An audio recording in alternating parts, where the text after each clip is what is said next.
a handful of clubs, and then in 2019, you mentioned you're a Dodger. What was that like coming to the Dodgers, and they were again in a playoff race? It was fun. It was a very unique experience because just being, I grew up in the Bay Area, so it was kind of funny playing for the Dodgers. The friends and family weren't too fond of that one for a little bit, but no, I think that year, if I remember right, 2019, we won 106 games. Like, it was playoff berth. It was one of the more fun times I've had in baseball. It was a good way to round out my career, was finishing off on a high note with this team, with the Dodgers at the time. But you know, it's baseball. You love to strap on the shoes every day, lace them up, and get ready to get out and play in the dirt. What was it like, Chris, for playing for Dave Roberts, who, I don't know, does he get enough credit? Yeah, he's got the star-studded lineup, the biggest payroll in the history of the world, but yet he wins. No, he's a great guy.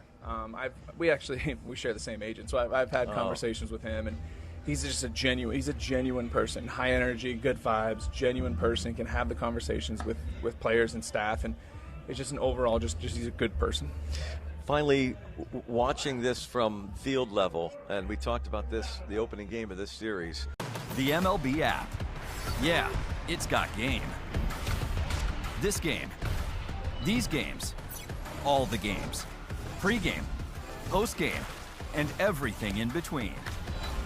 This is baseball your way, with real-time stats, scores, breaking news, and custom content that hits every time. Because you choose the teams and pick the players you want to follow. So when they catch it on the field, you catch it on the app. Yeah, Jim, Day looking to hit the brakes here, and because that grass out there is moist, it'll be tough to get your footing out there. Up the middle, backhanded by Lindor, who stumbles as he throws it away. Alonso, a diving attempt to stop that one. Playing a little tic-tac-toe over there by the Pirates dugout. And Emmanuel Valdez says, get serious. Well, we're going to need to check back in on this situation. See if he gets that one on anytime soon. Oh, they kept going. I mean, you got to stop the top guy. Oh.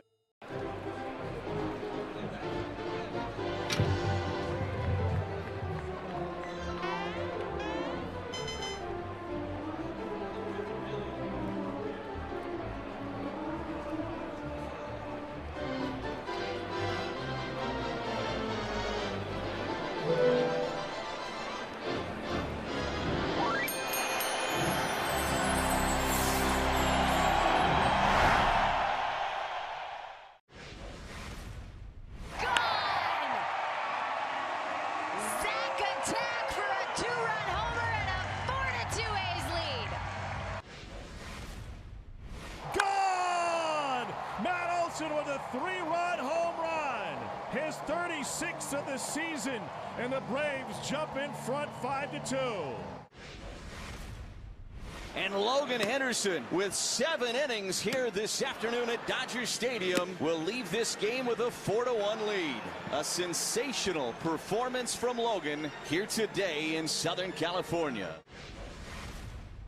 Deep right center field. Giddy up, baby. God, a 2-run homer for Ben Rice. And just like that. Your primary care provider, or get time with a specialist. Visit ahn.org/schedule, answer a couple of simple questions, and search for providers, locations, and times that work best for you. Easy online scheduling. Because at AHN, we see you. Join us for our annual Pittsburgh Pirates Hall of Fame game, Friday, September 4th, when the Pirates take on the Los Angeles Angels at 6:45. Arrive early as we honor the 2026 Pirates Hall of Fame class with a special pregame ceremony. This year's class includes Wilbur Cooper, John Candelaria, and Jack Wilson. Then stay after the game for a post-game Hall of Fame themed Zambelli drone show presented by Duquesne Light Company. Get tickets and learn more at pirates.com/Hall of Fame game. We're back on the pregame show from Los Angeles. Pirates and Dodgers here in the series finale coming up. Let's pause 10 seconds for network stations to identify themselves here on the Pirates Radio Network.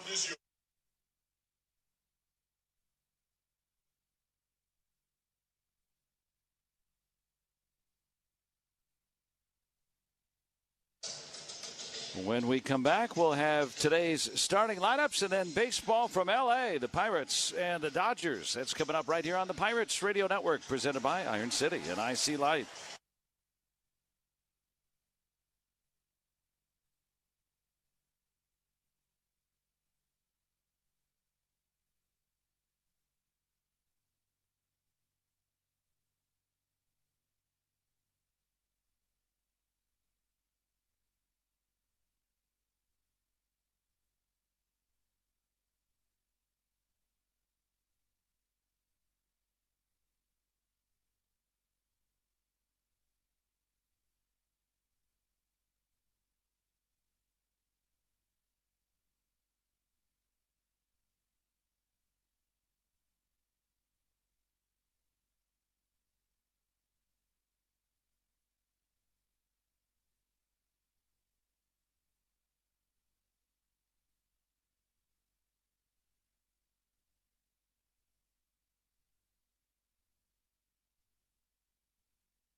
I went to college at Northeastern University, and all my friends were Red Sox fans, and while in my 3 years there, I really grew to appreciate Red Sox Nation and everything that they bring to the table, and once I got my head wrapped around the trade, I was really, really excited. I think they have one of the most iconic logos, these two socks right here on the sleeve. I love keeping it simple, really fond of the font, and I think it's a really cool look. Puedes ser el dueño de grandes momentos del béisbol. MLB Auction te permite participar en la subasta de bates, bolas y jerseys autografiados, con artículos de tus equipos de grandes ligas favoritos, leyendas y jugadores. Visita auctions.mlb.com.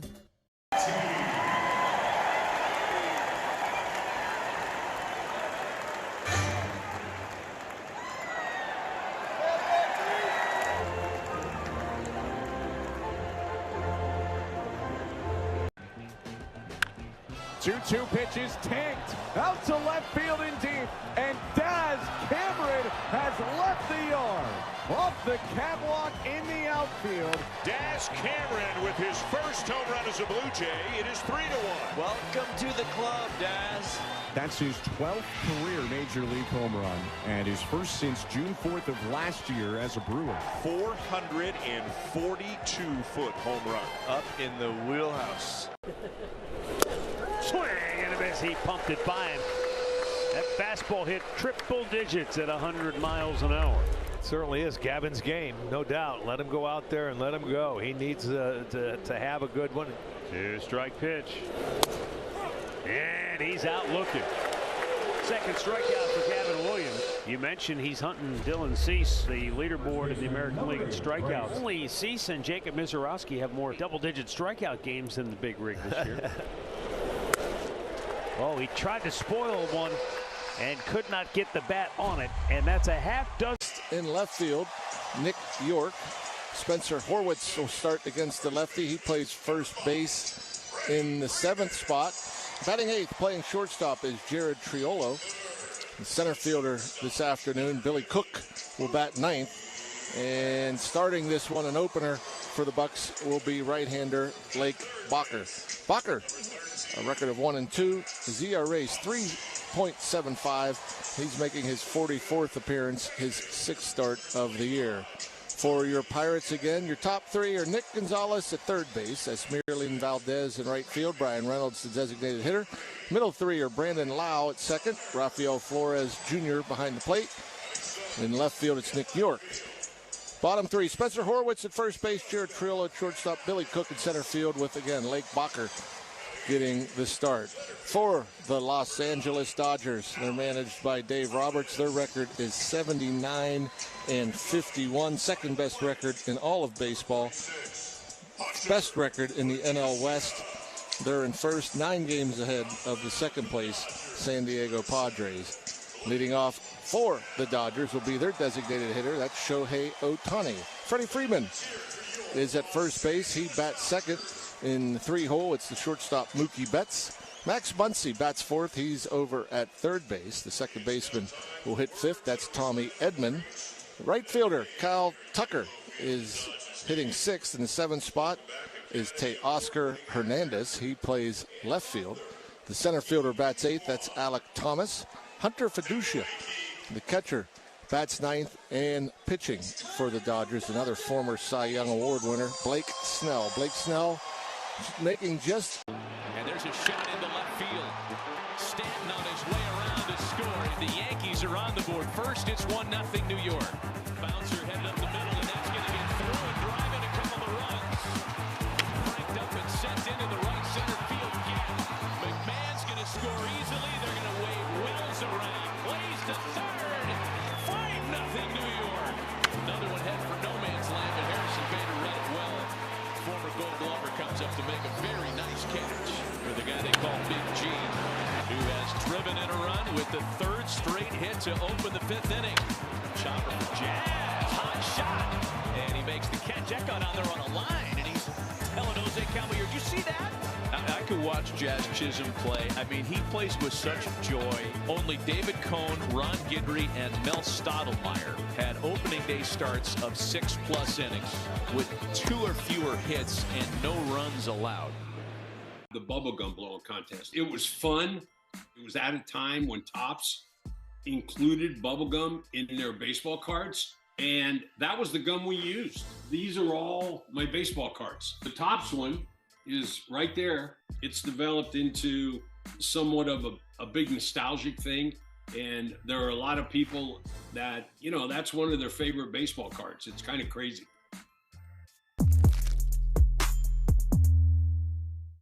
Adele has been a right-handed bat that matches up well against lefties. Hit high, hit deep to left. Gilbert gonna wave goodbye. High into the bleachers it goes. That makes me feel better, I'll guarantee you that. That was a changeup that stayed up, and Joe Adele absolutely punished it. Destroyed 455 feet. That hit the bleachers about 3/4 of the way up, if not farther. 19th home run of the season. Pittsburgh, we show up for our team and we stand by our own. If you want to hit a home run in your town, drink local. Iron City Beer, brewed here since 1861. A true fan favorite. We're cracking IC Light. Clean, crisp, and built for game day in the new Stargell Stars can. So next time you're in the stands, ask yourself, are you drinking for some other city or are you drinking for your town? It's your town, it's your team, it's your Iron City and IC Light. Iron City Beer and IC Light. Proudly Pittsburgh. Get in the zone, AutoZone. John's day is off to a slow start. So he heads to AutoZone, where he can get a battery for under $100. Lonnie, a local AutoZoner, tests his battery for free. Looks like he just needs a charge. And Lonnie does that for free too. In no time at all, John is back on the road.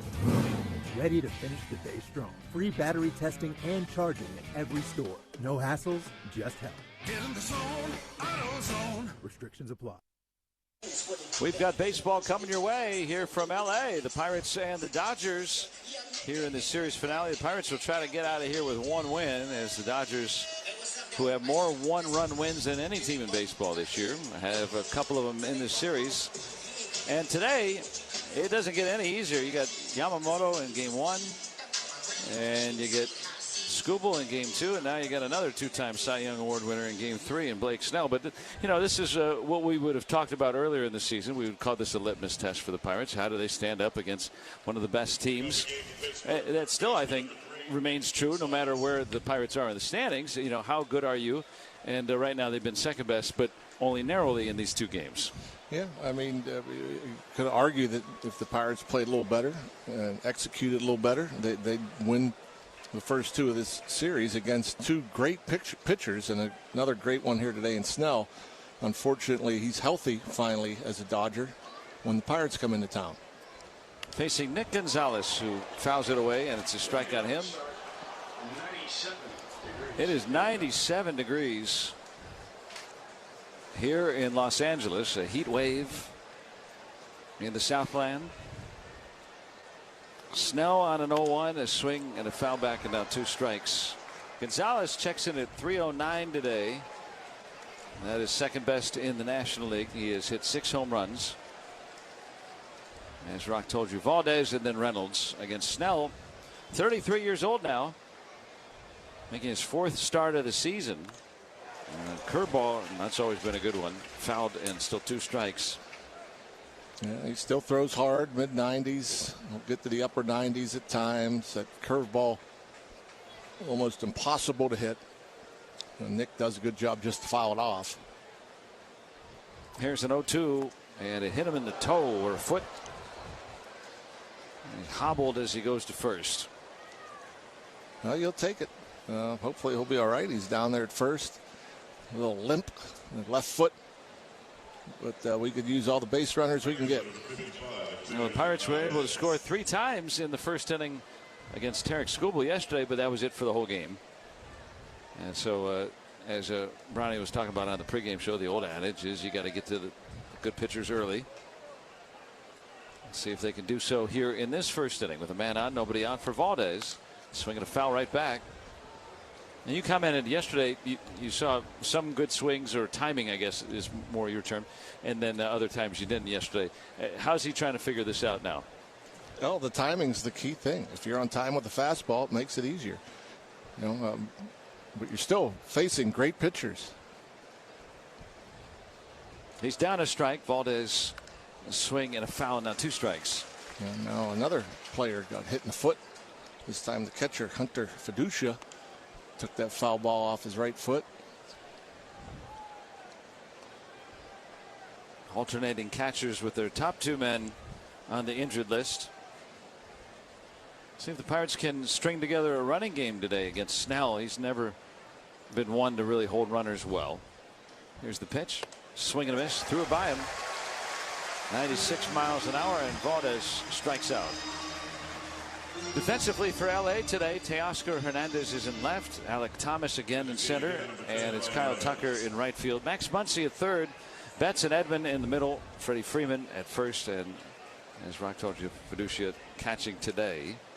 He's thrown out 1/6 of attempted base stealers. Not much speed in this lineup today, though. And no Mangum and no Cruz. I thought maybe they would try to take advantage of the ability to run on Snell. Down low, ball 1 to Reynolds. But Cruz, I would think, has something to do with the fingers coming back from the injured list. The Pirates often ease players back in. Though Cruz has been their hottest hitter, missing a big part of their lineup today. 1-0 pitch. Swinging a ball cracked into right field. Tucker was playing the line toward the corner. He'll make the catch right in the corner. At the deepest part, you can hit it right along the line in fair territory without being out of here. That's the second out. Yeah, if he's not playing Reynolds so far over, that's at least extra bases. Looked like it might have hit the bottom of the wall or at least short hopped the wall, but he got over there in plenty of time because he was shaded that way. So now 2 outs for Brandon Lau, who did not play yesterday. He'll face this lefty starter. Team leading 27 home runs. He swings and fouls it back. Strike 1. We thought maybe that we would see him as a pinch hitter with the Pirates down a run in the 9th yesterday, but the Dodgers countered with a lefty and Tanner Scott. But Lau overall hitting at .212 against left-handed pitchers this year. There goes Gonzalez. Pitches a ball down low. Throw is way late, and Nick Gonzalez with a stolen base, his 6th. And every time the Pirates steal a base, that means you steal a deal from Valvoline Instant Oil Change. Go to VIOC.com/steal, STEAL, and you score $25 off your next premium oil change. Already now a man in scoring position, but 2 outs for Lau. Ball and a strike on him. Snell, his old teammate, delivers. Bounced off the plate to first, waiting on it, and it goes over Freeman's glove. And he's able to track it down, or somebody did. The second baseman Edman did, in foul territory. Gonzalez puts on the brakes at third. And so it'll be a base hit on that tough play off the plate.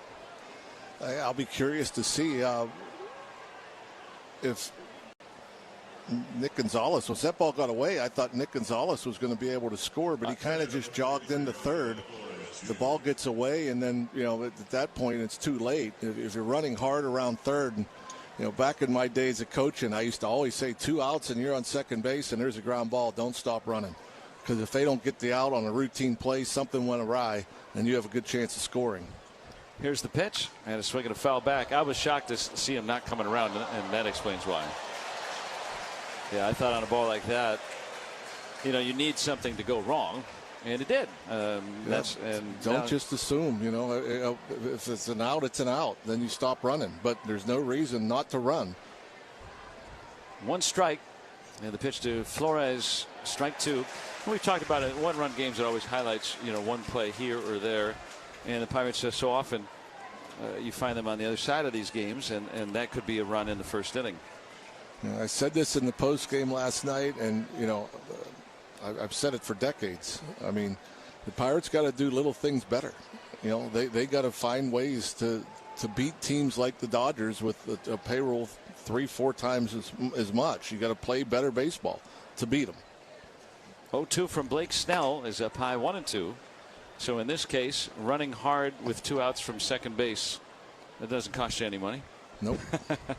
So things like that. If you can get guys to do that. Maybe you pick up a run here against a tough pitcher in Snell in the first inning. Lau on at first with 2 away, the trailing runner. He takes off, but it's a swing and a foul tip And Flores chased the ball above the zone, and that's the final out. So 1 hit and 2 left for the Pirates. They do not score in the top of the first, and we'll go to the bottom half. And Lake Bacher will start the game for the Pirates when we return here on the Pirates Radio Network. The MLB app. Yeah, it's got game. This game, these games, all the games. Pre-game, post-game, and everything in between. This is baseball your way, with real-time stats, scores, breaking news, and custom content that hits every time. Because you choose the teams and pick the players you want to follow. So when they catch it on the field, you catch it on the app. Problem now down the left field line is one of the carts looks like it ran out of gas. This is something out of Keystone Cops right here. Michael Lorenzen might be in the market for a new glove. Chuck that one in the trash can. Dropped it on the grass as the pitch was coming. I figure nobody's out here to take it away. Whoops.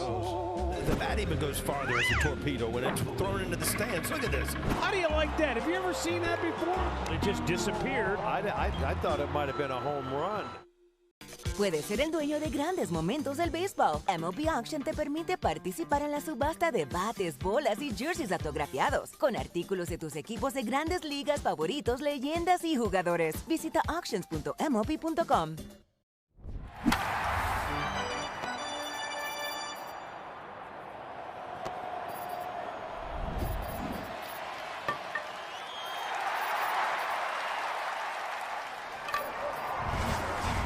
$22.75 per hour and a sign-on bonus up to $5,000 available for full-time roles.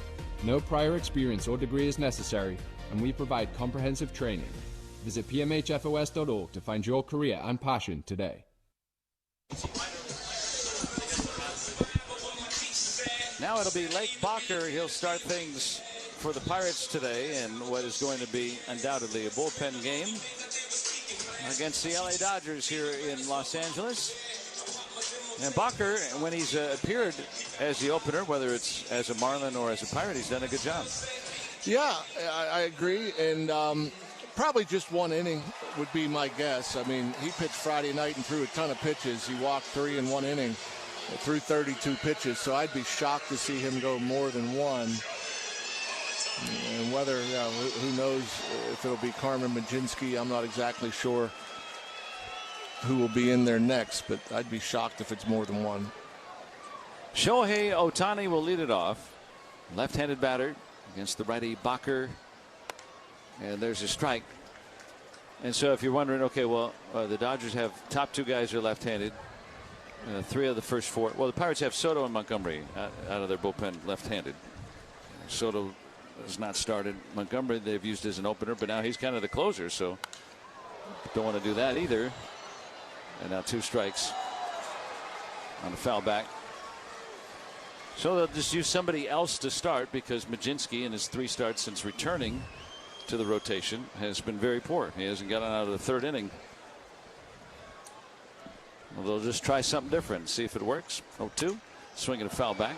Well, I've always felt the role of the opener, whether it's a right-hander or a left-hander, yeah, the left-hander would make sense with the 2 lefties, 1 and 2 in this Dodger lineup. But, the next guy, the bulk guy, he's not going to face the top 3 more than twice. And that's kind of, the idea as I look at it, at least. Bouncer foul. So not so much even the initial matchup, but that, okay, you're going to face the lineup 2.5 times over. Right. You're only going to face these guys minimally. Yeah, you're only going to face everybody twice. You're not going to face them a 3rd time unless it's a lopsided game or you're really efficient. Here's an 0-2 to Ohtani, is swinging a foul back. And that's assuming, that there's going to be a bulk guy. I mean, Mlodzinski hasn't gone very long in the game. We don't know for sure, even if it's going to be Mlodzinski. Yeah, they called up Christian Curtis today, too. 5 days ago, pitched 3 innings at Indianapolis. So some consortium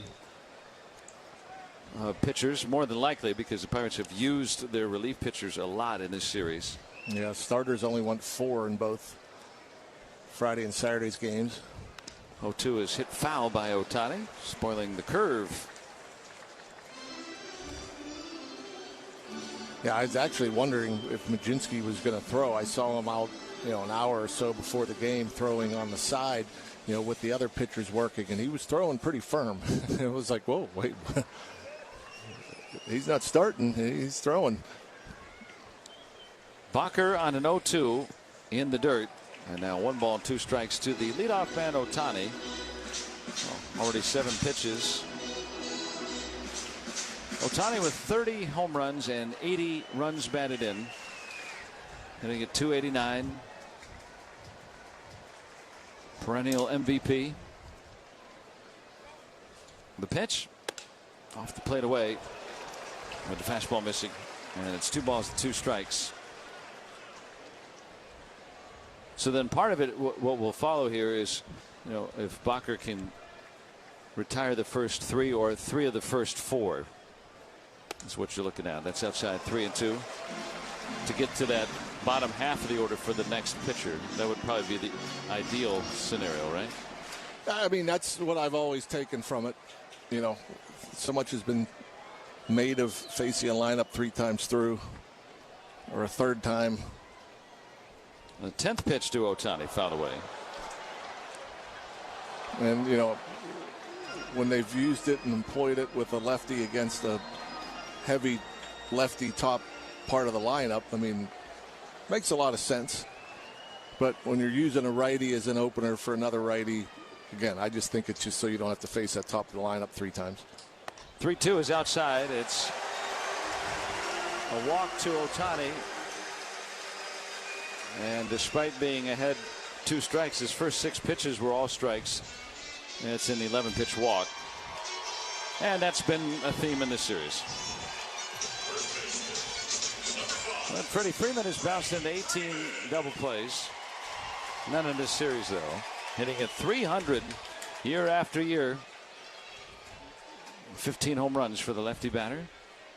And Ohtani takes off. Ball down low. Throw. Just offline, and Ohtani with a stolen base, his 9th, second one of the series. Yeah, the throws to the other side of the base, they got him. It was a strong throw, quick release from Flores, but it went to the shortstop side of second base. If it's to the second base side, I think he runs right into a tag.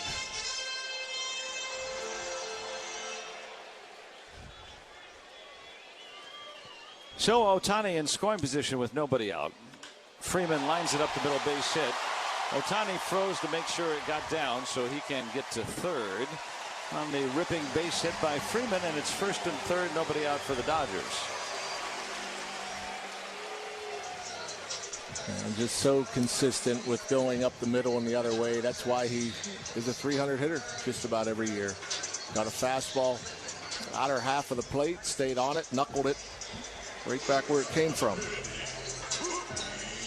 So men at the corners against the opener, Lake Bacher. And now it's Mookie Betts. Remember, no Pajes. He was hit by a pitch by Bubba Chandler in the opener of this series and is on the injured list. Pitch to Betts is down low and away, ball 1. Bacher has made 5 starts this year. In those starts, he's allowed just 2 runs in 12 innings. Dodgers threatening here. 1st and 3rd, nobody out for Betts at .236 with 16 homers. A 1-0 is hit on the ground to short. They'll trade 2 outs for the run on the 2nd for 1. Relay 2, double play, no run batted in. The Dodgers lead 1-0, and Betts grounds into his 14th double play this year. Very helpful. Very, very helpful. Well, figure he is 15 pitches in. Got no outs through 14 with 1st and 3rd, nobody out. You certainly trade the 2 for 1. That'll bring up Max Muncy. 4 out of 6 in the series with 3 extra base hits, 2 doubles and a homer. Takes down low for ball 1. He has struck 26 home runs this year, hitting at .258, lefty batter. 1-0 LA in the 1st inning. Bacher on a 1-0. Half swing and a ball in, and it's 2 balls to nothing.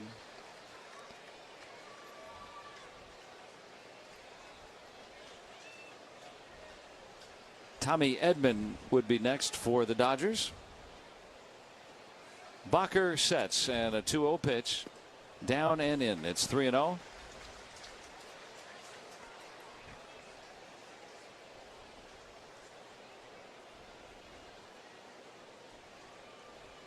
Edman, a switch hitter, waiting next.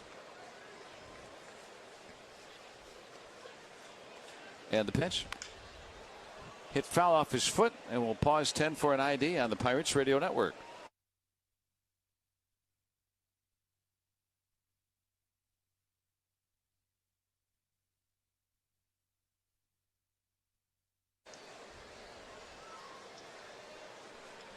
Muncy taking a moment here.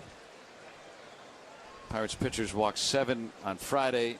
Jones, the starter, walked 5 yesterday. Bacher walking the leadoff man. He's come around to score. And now he's fallen behind 3-1 on Muncy, the pitch. Up and in, ball 4. Second walk of the inning. 3 of the 4 have reached. Now you add 2 hit by pitches. You're at 16 free passes in 18 2/3 innings. Yeah, I commented last night. The Pirates have done a good job of limiting the Dodgers' hits in the series, but yeah, affording all those extra runners, just enough for the Dodgers to eke out 1-run wins. The pitch, swing on a deep fly ball, right field, got underneath it a touch, and so Valdez will come in on the ball and make the catch to end the inning. So Bacher threw 1, and the Dodgers lead 1-0 here on the Pirates Radio Network, presented by Iron City and IC Light. For the 49th year in a row, Contreras is chewing on the tape. Yeah, why use a pocket when you could just eat it? Who knew? Who knew boys of summer need a cup of hot soup bone broth? MIT, is that you? That looks like the catcher's play all the way. So Manny was going to make a double play, and in the way was the runner, Arias. I think it went off his glove and over the wall, and it's a home run for Torrens, who was not sure. That was bizarre. Chris Sale's 10th start of the season was a beauty. He goes 7 innings, giving up just 1 run, and he is in line for his first win against the Marlins. An outstanding outing tonight by Trey Savage. 6 innings, 2 hits, did not walk a batter, struck out 8, kept the Yankees off the scoreboard. 11 strikeouts from Kyle Harrison. Matching a career-long outing for Kyle Harrison and a dominant 2-hit shutout for the left-hander. Wow. Outman over. Outman with the dive! Superman hit-saving play by James Outman. Ryan drops his glove on the mound and gives James Outman a standing ovation. First pitch of the game, the pitcher hits it out. A living, breathing statue, Shohei Ohtani. You just don't dare take your eyes off of him. He's a walking history book. It's ridiculous what he does.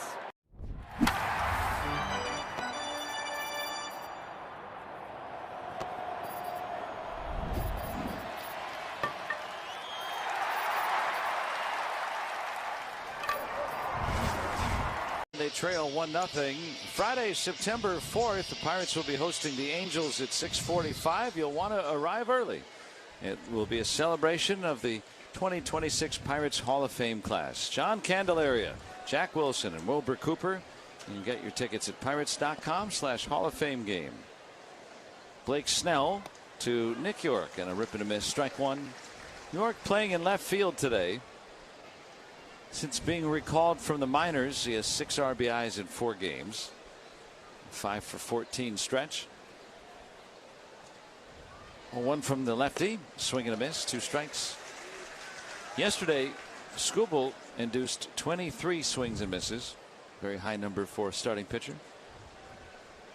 It didn't seem like he had any in the first 2 innings. They all came after the second. That's where he racked all his strikeouts. That's down low, 1-2. Yeah, the first time through the order, no one struck out. Pirates were 5 for 8. That included a sacrifice in there. Here's a 1-2, and it's down low, 2 balls and 2 strikes now. And Skubal ended up with 11 strikeouts in 7 innings yesterday.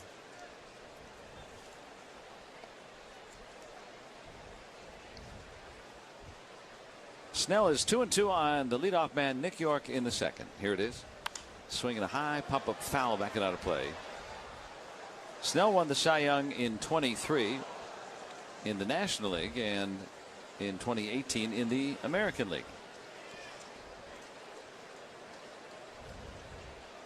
Second year with the Dodgers. 15th start with them in those 2 years in the regular season. Curveball inside 3-2. He made 5 starts in the postseason last year and 1 relief appearance.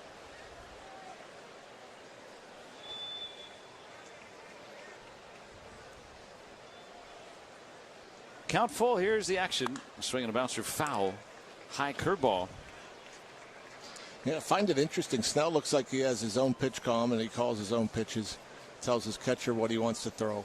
First 2 pitches were fastballs right down the middle that he got swing and miss on. And now he's just wasting pitches after that. Next one, crackback ground ball to third. Muncy in front of it has it. And it'll be Spencer Horwitz out of the 7th spot today.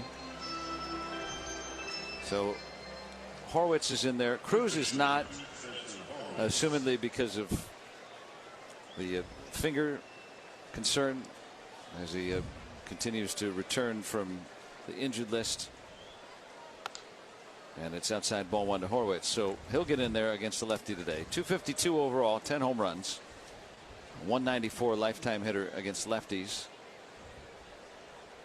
So you wonder, why the Pirates have the record against left-handed pitching that they do. Swing and miss, 1-1. Hearn's been okay. But most of their good left and Cruz been very good against lefties. But Horwitz has not hit lefties very well. Lau, not very well. Swinging a foul back.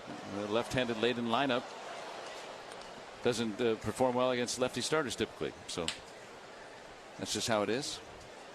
41st time the Pirates have faced a left-handed starter. The pitch is hit to left, base hit. I'm glad Horwitz heard me. And he did away for a 1-out single. Whenever I've asked a left-handed hitter, that hits lefties well, why do you hit lefties well? Most often they say, well, I try not to do too much. I try to shorten up. I try to, think the opposite field or opposite gap. And that's what it looked like Horwitz was trying to do there. He's on for Triolo. 237 with a couple of home runs. The pitch. Swinging a liner into center, and Thomas comes on to grab it for the second out. The Pirates are 12-28 against lefty starters. That's tied with the Royals for the lowest winning percentage against left-handed starting pitchers. Has there been a team that's faced more lefties? I could hear you going in that direction, so I'm calling up the numbers right now to see. I think that's a great question, and I hadn't considered. This is Billy Cook hitting a 188. And it's a strike on a bunt attempt, and they got away from the catcher. So Horwitz is now in at second. I want to say that's the 3rd passed ball by a Dodger catcher this series. That was a fast right down the middle that hit the catcher in the chest, which leads me to believe it didn't look like a cross-up. That's bizarre.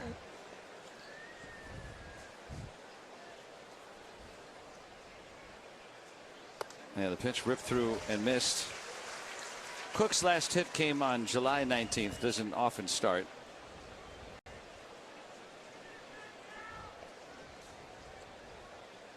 Yeah, there's been a few teams with more, including the Dodgers, who have faced left-handed starters more, but not too many more.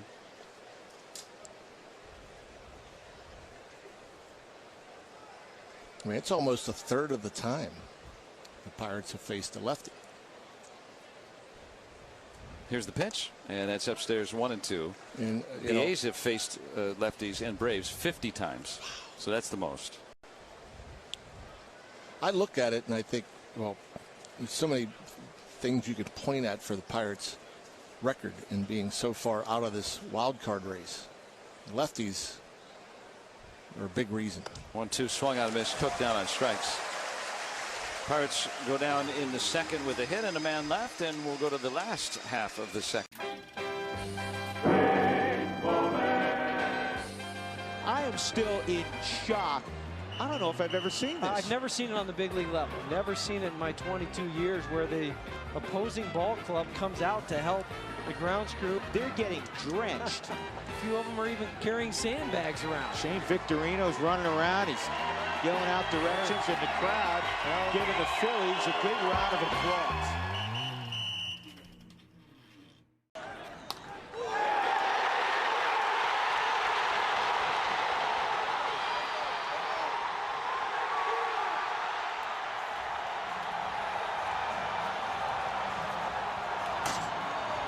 All your favorite games from MLB Play are back, bigger, bolder, and better than ever. Test your skills with daily puzzles like MLB Pickle, the ultimate mystery player challenge, and Immaculate Grid, where stats and strategy collide. Then in Spinball, build your roster, take on your friends, and compete for the weekly prize. Or be the first to beat the streak and hit your way to the $5.6 million jackpot. Plus, the all-new Daily Walk-Off. Lock in your players by category for the walk-off win.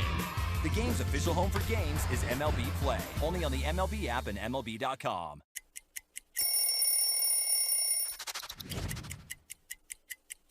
He's getting traded to Boston from Chicago. You see here the traditional jersey. I love a road jersey because it says where you're from, and this is simple, clean, and cool. And then you see this patch right here. This is from the 2013 postseason run, which was unlike anything I had ever been a part of, to punch through and hoist that trophy. Boston strong forever, baby.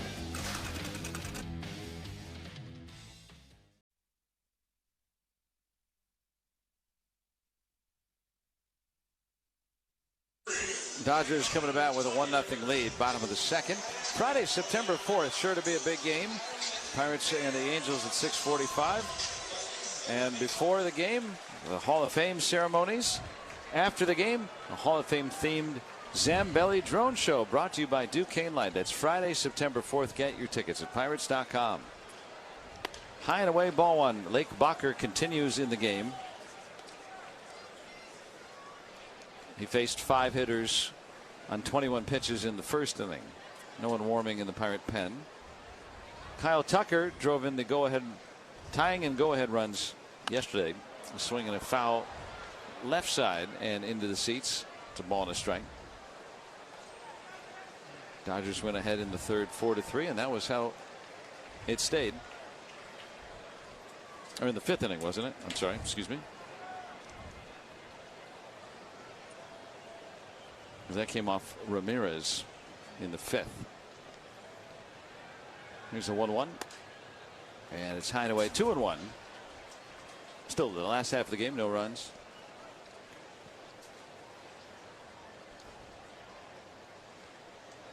Teoscar Hernandez on deck, and then it's Alec Thomas. 6, 7, and 8 hitters. Bacher delivers. High and away, 3-1. Tucker at .230 with 11 home runs.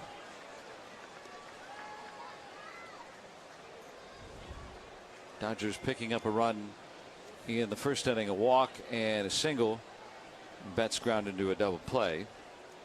3-1 pitch, and Bacher walks a third of these first 6 hitters he's faced.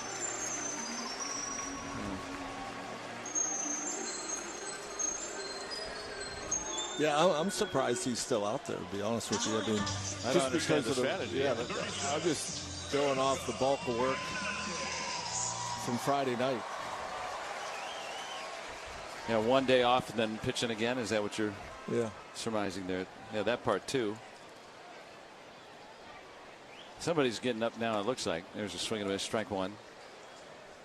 Looks like Carmen is starting to go to the mound now in the bullpen. Strike on Teoscar Hernandez. And the pitch is looped in the air, foul, and out of play. Has Carmen can't come into a game in the middle of an inning this year? He's always started an inning, has he not? Pretty sure. A lot of times with openers, they want to have a clean inning. But Carmen, many times in the past, has come in mid-inning, you know, when he was a full-blown relief pitcher. Swing and miss. And Bacher gets his first strikeout. Hernandez down on strikes. Good fastball upstairs. Here is Alec Thomas. 8-9 hitters coming up. And then the big guys. Thomas at 184. That's primarily with the Diamondbacks. He made his Dodgers debut yesterday. Pickoff move to first. Tucker back. 8 steals. 1 against Bacher so far today.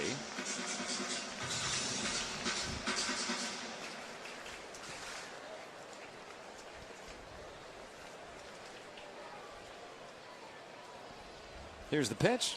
Thomas fouls it back. 93 on the fastball from Bacher. Strike 1.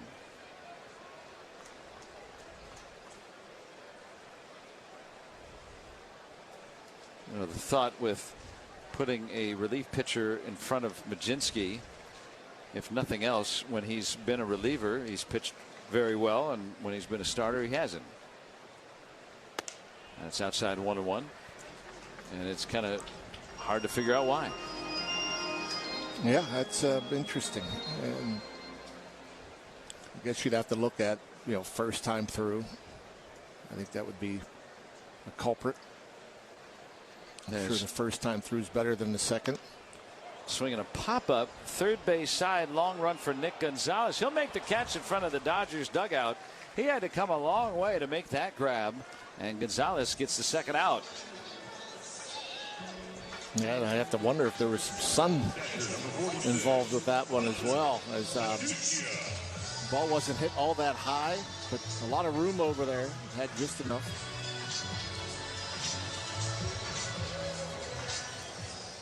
Fiducia, the number 9 man, with Tucker on at first, hitting at .233 with 3 home runs with the Rays and Dodgers. Bacher delivers, and it's a little low, ball 1, and Flores will challenge. Challenge in the pitch. That's the voice of Mike Estabrook working the plate today.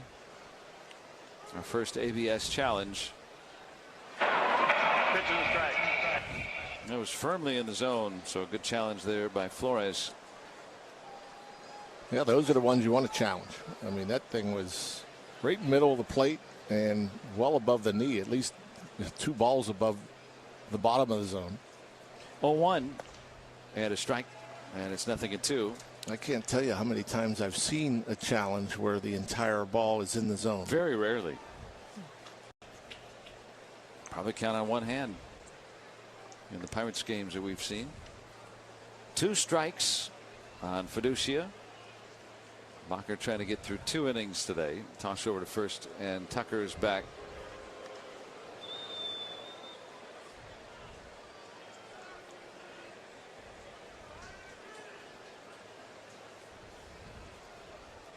Shohei Ohtani is on deck. 0-2 pitch. Swing and a liner, caught at second by Brandon Lau, and the inning ends. So leadoff walk left right there. Through 2 innings from Dodger Stadium. It's LA1. And there's a shot into left field. Stanton on his way around to score. The Yankees are on the board. First, it's 1-0 New York. Bouncer headed up the middle, and that's going to get through and drive in a couple of runs. Cranked up and sent into the right center field gap. McMahon's going to score easily. They're going to wave Wills around. Plays to third. 5-0 New York. Another one head for no man's land, but Harrison Bader read it well. Former Gold Glover comes up to make a very nice catch for the guy they call Big G, who has driven in a run with the 3rd straight hit to open the 5th inning. Chopper for Jazz. Hot shot. And he makes the catch. That got on there on a line, and he's telling Jose Caballero, "You see that?" I could watch Jazz Chisholm play. I mean, he plays with such joy. Only David Cohn, Ron Guidry, and Mel Stottlemyre had opening day starts of 6+ innings with 2 or fewer hits and no runs allowed. Ohtani launches high in the air toward the Dodger bullpen and into the Dodger bullpen. Number 30 for Ohtani to break the tie here at Coors. Feltner went off speed. He throws the curveball, and it just didn't really do much at all. Just kind of floated up there. You can tell Shohei just sitting on the off speed. You know, that pitch on the outer part of the plate, too. 6th home run the last 13 games for Shohei.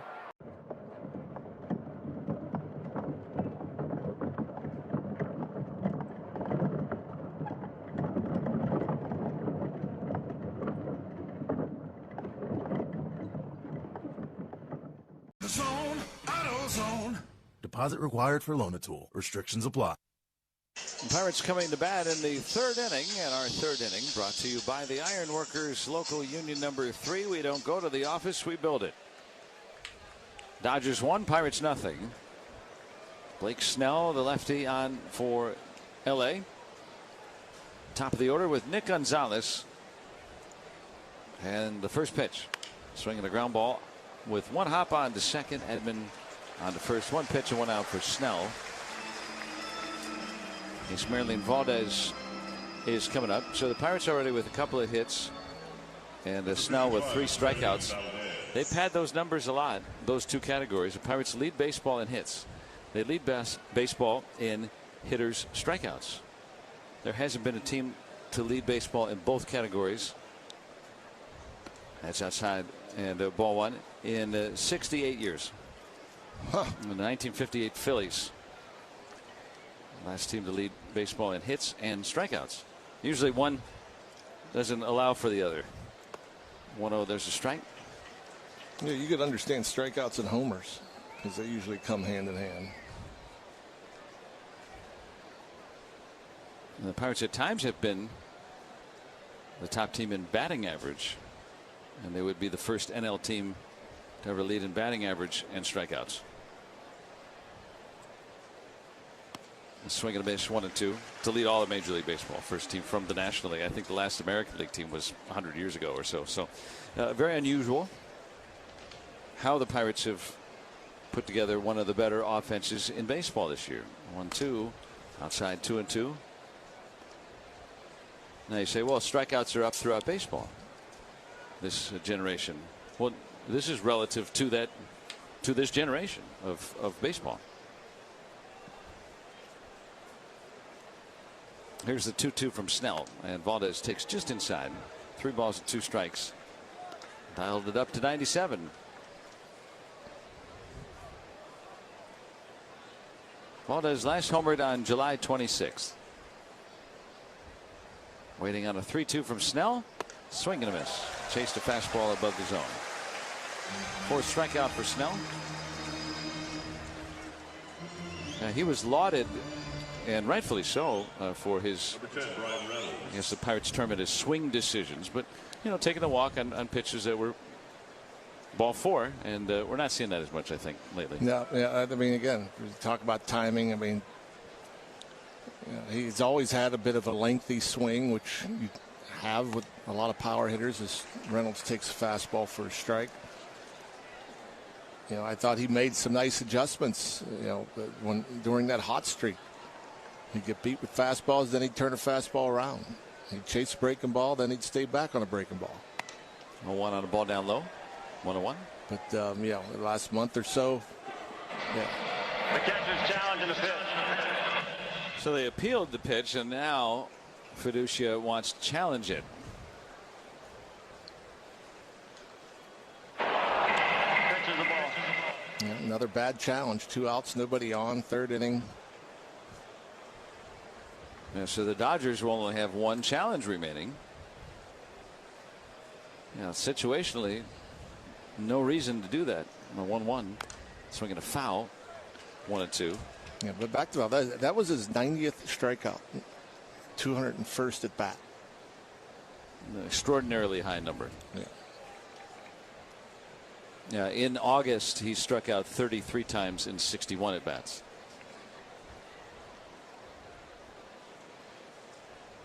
So you talk about, you know, yesterday, once the Pirates got the 2 on in the 2nd inning, they struck out every time with a runner in scoring position the rest of the game.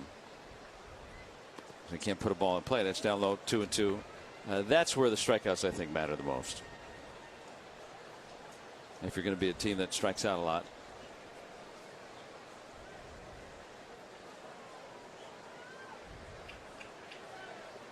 Pirates have been one of the better teams with runners in scoring position in terms of batting average. 5th highest batting average. That's high and away. 3-2 now on Reynolds with 2 outs and nobody on in the 3rd. 1-0 Dodgers lead.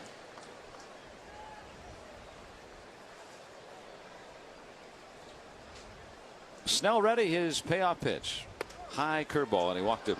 Interesting choice.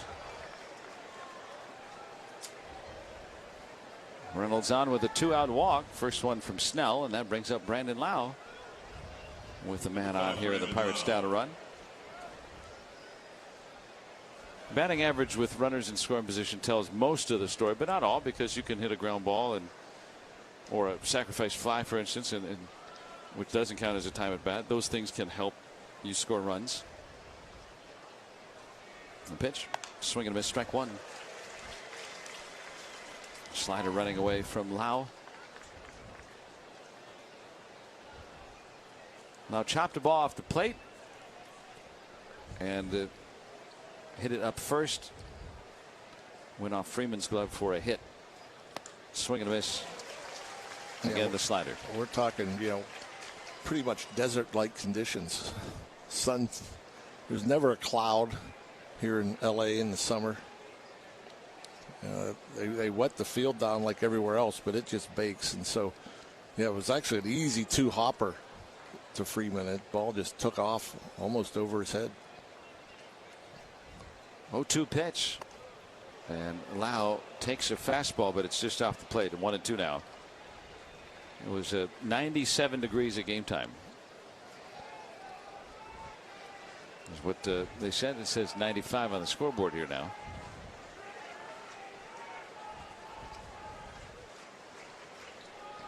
Great way to put it. Desert-like conditions. 1-2. Swinging a high pop-up along the left field line.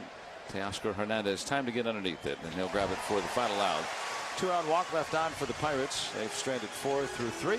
Bottom half coming up. It's Dodgers 1 and the Pirates nothing here on the. It is gone! Second home run of the night for Miguel Vargas. 4 hits tonight. He was a triple shy of the cycle, but a home run in my world's better than a triple.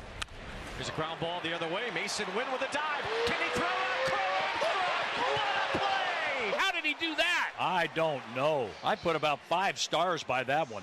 It was that good. I don't have enough ink in my pen. He was awfully impressive. It was just the fastball early to get the punch out. 7 innings, 4 hits, 8 Ks, and not 1 walk. Domination. Outstanding yet again. What a performance by Brandon Pfaadt. 7 shutout with 7 strikeouts and no walks here in Atlanta. He looks like he didn't even sweat out there. Executed every pitch.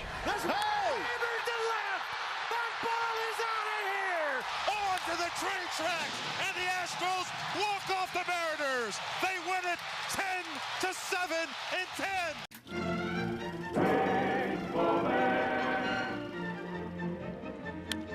Line drive, base hit, center field. Got a bird. Coming around third, DeRosa's going to win the ball game. It got by Crisp. It's a walk-off whip in the bottom of the 10th. That ball hit the bird. It deflected. The birds are out here. It hits a bird. He goes down for the count. How about that? This one's for the birds. Puedes ser el dueño de grandes momentos del béisbol. MLB Auction te permite participar en la subasta de bates, bolas y jerseys autografiados, con artículos de tus equipos de grandes ligas favoritos, leyendas y jugadores. Visita auctions.mlb.com. Dodgers 1, Pirates nothing. We go to the bottom of the 3rd, and the Pirates will bring in Carmen Mlodzinski. Carmen, record is 6-6 now. The ERA's up over 4, just over 4 at 4.03. 29th appearance, 17th out of the bullpen, 113 hits in 102 2/3 innings.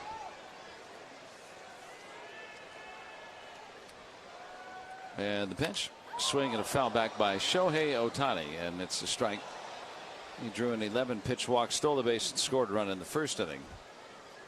So Bacher goes 2, allows a hit, a run. It was earned, 3 walks and a strikeout.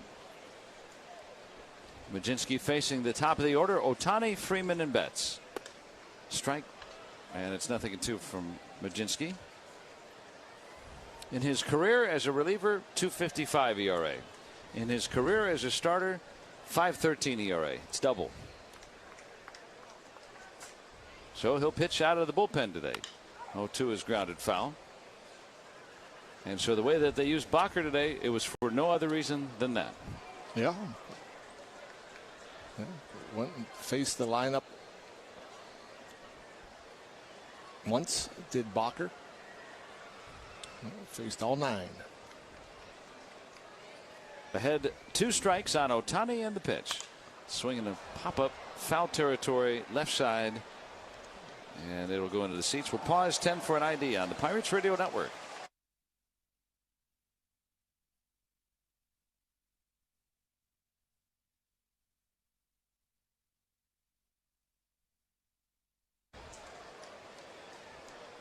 Still ahead 2 strikes. And the pitch. Ohtani down on strikes. Swing and a miss on the split. 1 out. Well, good start to this relief appearance for Majinski.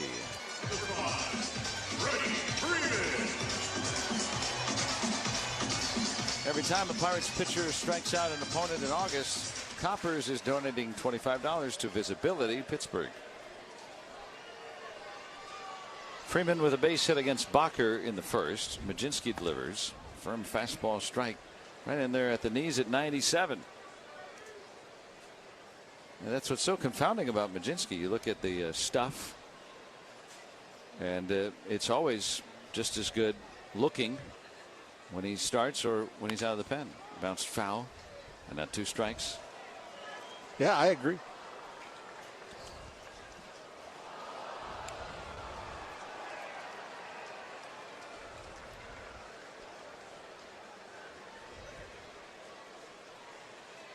He's ahead 2 strikes. And the pitch bounced on to third. Gonzalez gets it. And the toss across gets the second out. So Majinski attacking the zone ahead of the first 2 hitters with 2 strikes. 2 outs and nobody on for Mookie Betts. Saturday, September 5th, the Angels will be in town for a 6:40 game, and the first 20,000 will take home a Hoist the Cone t-shirt. That's presented by Shell Polymers. You can go to Pirates.com and get your tickets. Come on by and get your t-shirt. Mookie Betts ground into a double play first time around. A swing and a foul back. And strike 1 on Betts. Not credited with a run batted in, but Ohtani scored the lone run of this game. 1-0 LA. We're in the third. Majinski on an 0-1. Strike. And the first 3 hitters he's faced, he's been ahead 0-2. You gotta like that. A lot easier to pitch when you're head in the count. Speaking about a head, the guy got hit in the head with that foul ball. Oh no. Hit foul. And his girlfriend or his significant other is laughing at him. I mean, he's okay, but she can't quit laughing. She's covering her mouth as we speak, laughing at him. Well, I guess that's a good sign then. Yeah. She can't quit laughing. Oh. It's so funny. And he's holding his head with his hand. I mean, we all laughed at Jose Canseco when the ball went off his head. Mm-hmm. Well, he gave the thumbs up. He's okay. But and a pitch grounded softly toward short. Triolo comes to get it, and on the move he'll throw out Betts to end the inning. So nice start to his relief outing. Carmen Majinski a 1-2-3 third to the fourth. Gosh, we've gone to Sea Dogs games since we were kids. I've been coming to see the Sea Dogs for the last 30 years. Great experience. Everybody here is just bends over backwards to help people out and wish the world was like it is right here at the ballpark. We've always wanted to be more than just a baseball team. We want to be strong, active, contributing members of the community. And I think that effort is seen by the people and the fans, and they want to support that effort. Let's head back to the Big Apple and head to Soto's stomping ground in Queens. Built in the shadows of Shea Stadium, Citi Field became the new home of the New York Mets in 2009. City, designed in the likeness of Ebbets Field, features a gorgeous brick facade and nods to baseball's past throughout the ballpark. Enter through the Jackie Robinson Rotunda and head towards Shea Bridge to catch a glimpse of the home run apple in center field. Or head over to FanFest, take a swing in the batting cages, and visit the Mets Museum. People come for the game, but many stay for the food. Voted best baseball stadium food for the past 4 seasons by USA Today Reader's Choice, you might as well eat yourself into a food coma. They've got Shake Shack, specialty egg rolls, hot pastrami on rye, you name it, they have it. Even Mets legend Mookie Wilson and his family have a food stand in the ballpark. Between the action, keep your eyes peeled for Mr. and Mrs. Met and root hard for your favorite borough in the mascot race. Citi Field, one of the best.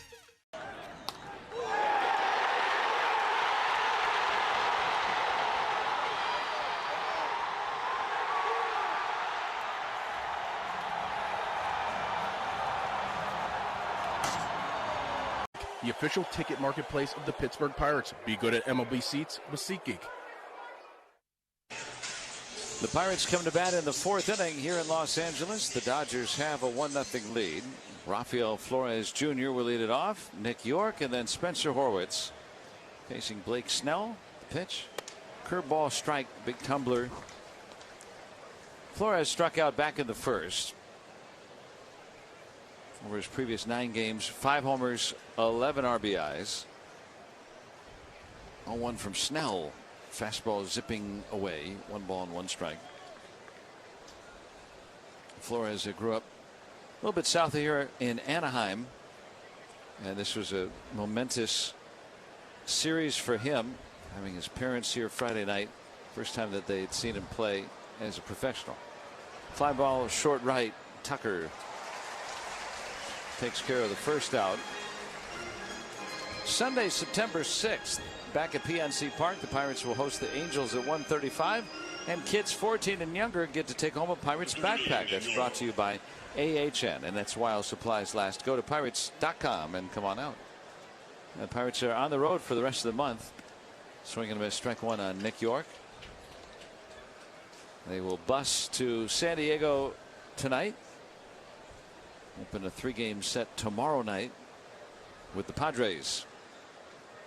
0-1. And strike on the inner edge, 0-2. Then an off day, an open date scheduled for St. Louis, and then next weekend it's at the Cardinals.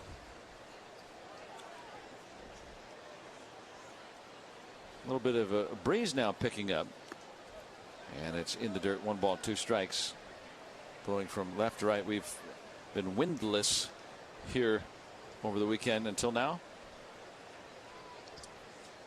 Yeah, I mean, not a lot, especially at night. A lot of fans with fans. 1-2. A swing and a ball hit in front of the plate onto second. Slow dribbler, and York is thrown out narrowly for the second out. Good day for fans. Good day to have shady seats. Yeah, there are few of those. There's probably 3/4 of the fans have found shade. There's not many in the sun. Here is Spencer Horwitz, a base hit his only time against the lefty Snell. Takes inside for ball 1. Yeah, you think about it here. Everybody lives in Southern California. The weather's perfect every day. Well, not every day. This is a heat wave here. It's going to be warm in San Diego, which never happens. The 1-0 is upstairs, 2-0. I mean, the weather's 68 to 73 degrees there. 350 days a year, it feels like. Yeah, it's going to be in the mid-80s. Yeah, that qualifies as a heat wave there too. 2-0 pitch. Just off the plate away. Horwitz, another good at bat. 3-0. This might be the first time I've ever been to San Diego where the temperature won't get into the 60s. I mean, even the lows are going to be in the 70s. Yeah, that's very unusual. So the hydration crews will be out.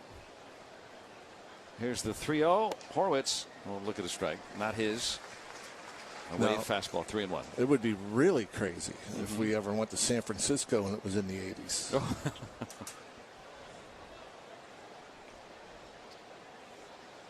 Here's the pitch. And Horwitz will draw a walk. He's had 2 good at-bats today against the lefty. 2-out free pass in front of Triolo. Blake Snell started barking at the home plate umpire. Mike Estabrook had the helmet off. That's Dave Roberts now shouting in the direction of the plate umpire. Well, that pitch might have barely ticked that up and in corner of the strike zone. And the Dodgers have an ABS challenge if they wanted to use it there. Very fringy pitch. Triolo full swing, hits it foul at the plate, strike 1. He lined out his only time. Triolo in the last month has 1 extra base hit. That was the home run that was aided over the wall in Miami.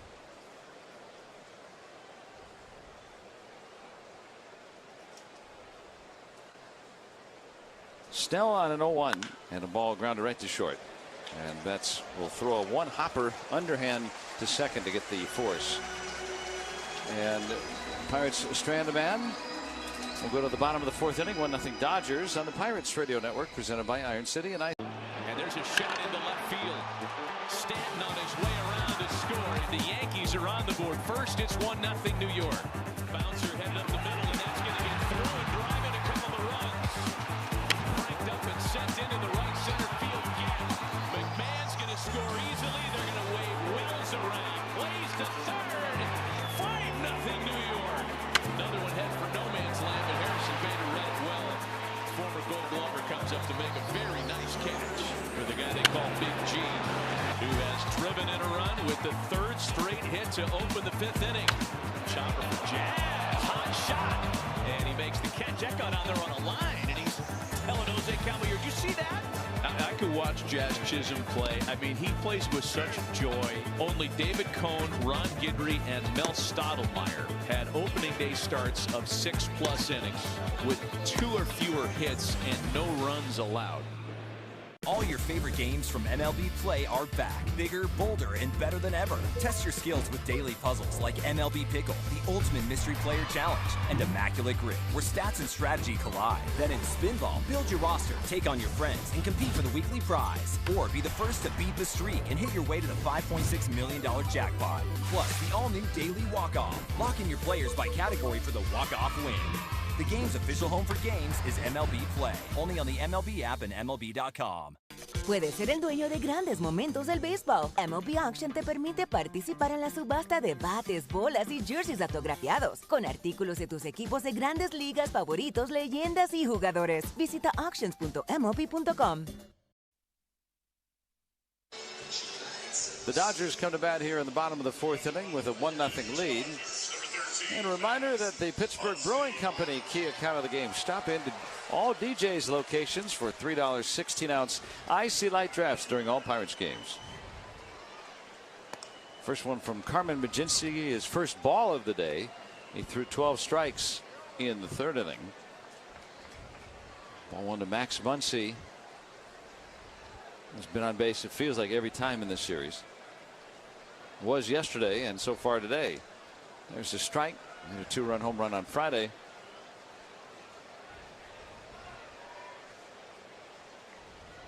Against the Pirates in this ballpark, he hits .386 in 18 games with 9 home runs.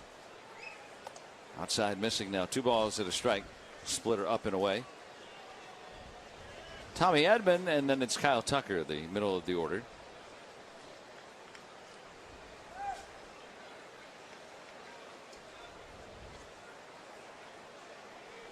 Mlodzinski on the 2-1. And a wave and a miss. 2 balls and 2 strikes. You said the other day he has the most homers here at Dodger Stadium. Wasn't he? He was like a minor league free agent, wasn't he? Yeah, he was released by the A's. And he's Max Muncy, the all-time homer leader in this ballpark. That's amazing.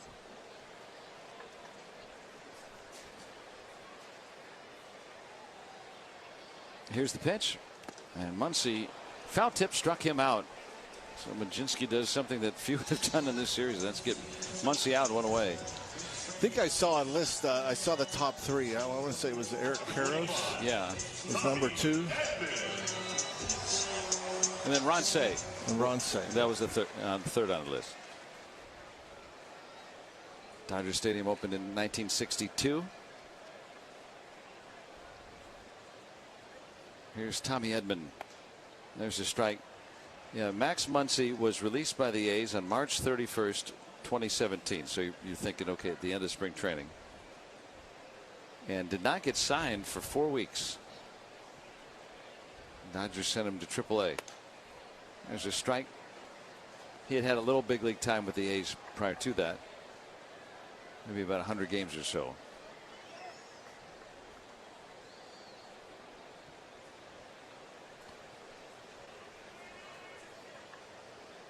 Didn't even play for the Dodgers that whole year. It was in AAA the whole year of 17. Pitch bounces up there. Now it's 1 ball and 2 strikes on Tommy Edman.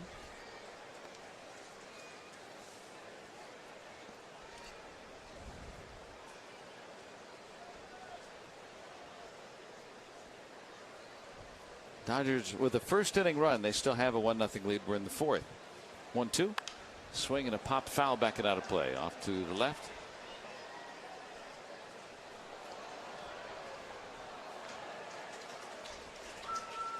Fan wearing a Shohei Ohtani jersey. Got the foul ball there. Popular item. He'll be pitching again soon. 1-2. Hit Edman. So a hit batter. Pirates have either walked or hit 4 today. We're in the 4th inning.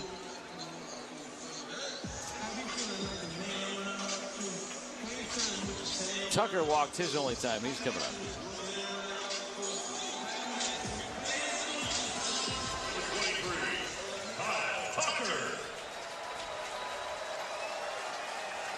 One out, man at first for the Dodgers in the 4th. Majinski delivers. Trying to backdoor him with a sweeper and miss. Ball 1. Left-handed hitter. You can go all in on game nights with MLB Plus. You can stream MLB Network 24/7 in the U.S. and select out-of-market games every week. Plus live radio broadcasts of every game. Game day 3D, big inning, and minor league action. Visit MLB.com/MLB Plus to subscribe. And that fastball darting inside. Tucker is ahead in the count, 2-0. Flores, the catcher, will make his way out to the mound and talk with Majinski. I'm so bad at finding stuff. That's why I was trying to keep you from looking this up for me. I'd be happy to oblige. Well, I'm trying to figure out how many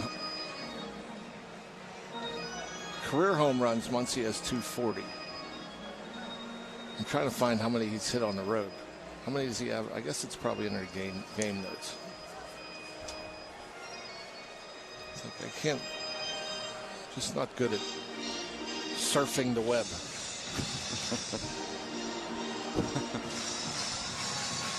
In your Lycos browser. Right.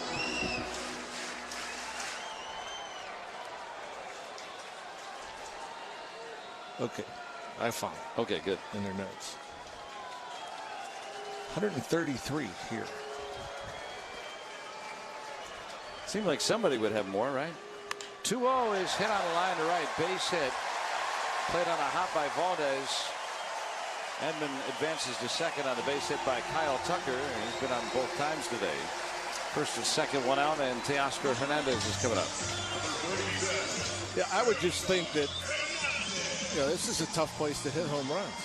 You know, night games, ball doesn't carry. I just assumed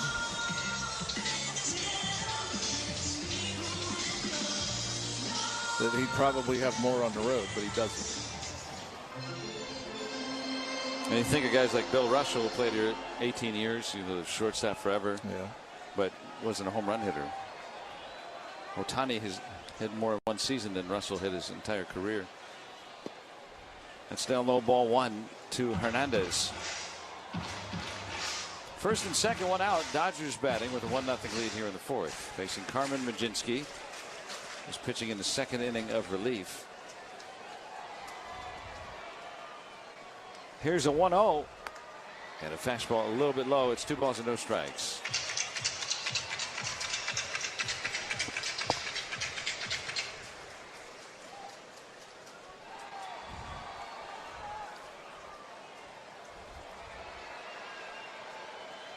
Here's the set.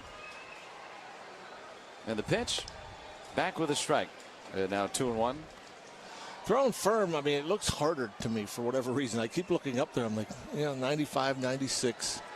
Looks like it's getting on these guys pretty good.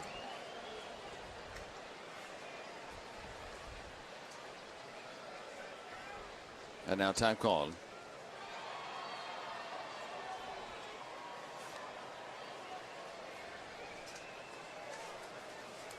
Two balls and a strike on Teoscar Hernandez. And the pitch over a bit low. 3 balls and a strike.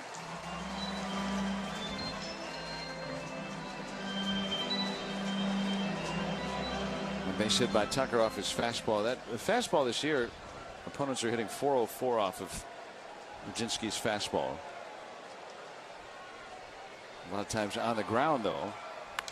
Swinging a foul. It's the second hardest hit fastball. That's both the 2-seam and 4-seamer. So that can be an advantage. You want to hit a hard ground ball on a day like today. Hardened earth, hot temperatures, sunshine. Hernandez is grounded into 12 double plays. 3-2. Strike 3 call, and Hernandez will challenge. The batter's challenging the pitch. There's an away sinker from Mlodzinski. And the Dodgers risk their final ABS challenge. Pitch is a strike. Los Angeles out of challenges. And that ball was almost completely in the strike zone too. That's another bad challenge. I mean, a head scratcher for me. It just makes you go back and think about hitters and the complaining and yelling at umpires before the ABS. I always felt that they have pretty good knowledge of the strike zone. Finding out that's not the case. 2 on and 2 out for Alek Thomas. He's out in front, swinging a miss. Trying to charge a fastball instead of swung through a splitter. Thomas fouled out his only time. 1-0. The Dodgers have the lead here. We're in the fourth.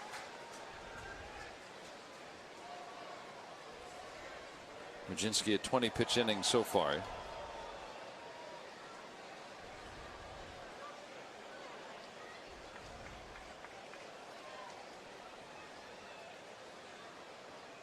Here's an 0-1 and try to backdoor him with a sweeper and miss. 1 ball, 1 strike.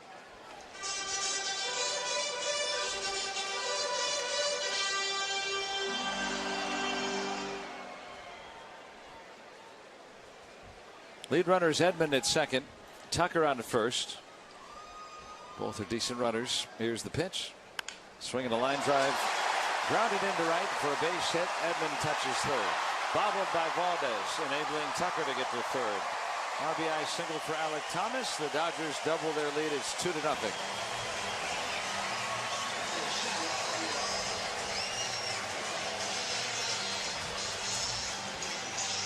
That looked like a fastball, clean single. I don't think, well, maybe it wasn't. Now I look at the replay. Maybe the split. I don't think Valdez had a shot at home anyhow. I would imagine it's an RBI single. He might assess an error to allow Tucker to get the third. Yeah, that's what I was thinking. Here's Fiducia. And the pitch. There's a strike. So 2-0 Dodgers.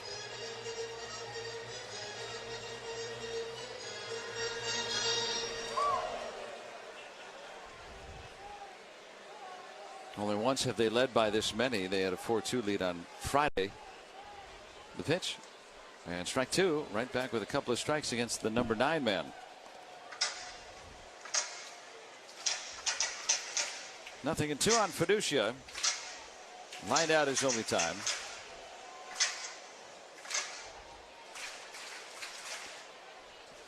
They did not give an error to Valdez on that play. Yeah, there was no hesitation from Tucker. I think he saw him bobble it. 0-2 is down and in 1-2. Yeah, I think of a base runner, you know, in Tucker's case, going from first to second, I think he was watching the play behind him and saw the bobble. So there wasn't a stop and go. It was almost like he just, as he saw the misplay, he just kept going. So you can't assume he was going to stop there. So that's the right scoring decision to be sure. Outside now, 2-2. Yeah, Ed Munson's been doing it a long time with a scorer here. Very good. 2 balls and 2 strikes.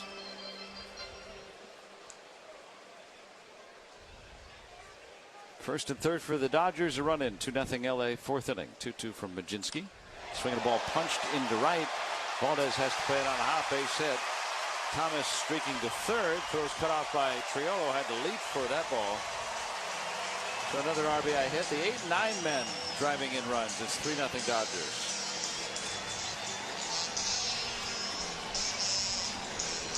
Well, that's a good piece of hitting there. That looked like a fastball up and in. He's able to get the bat head out.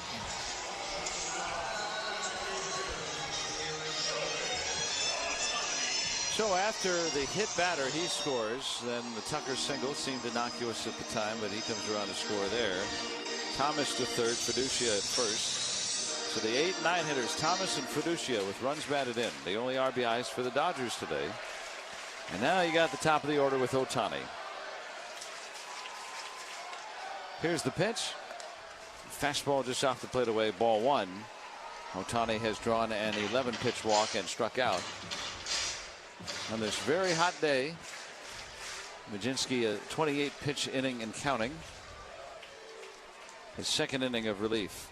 3-0 the Dodgers lead. And the pitch. Backdoor sweeper strike, 1-1.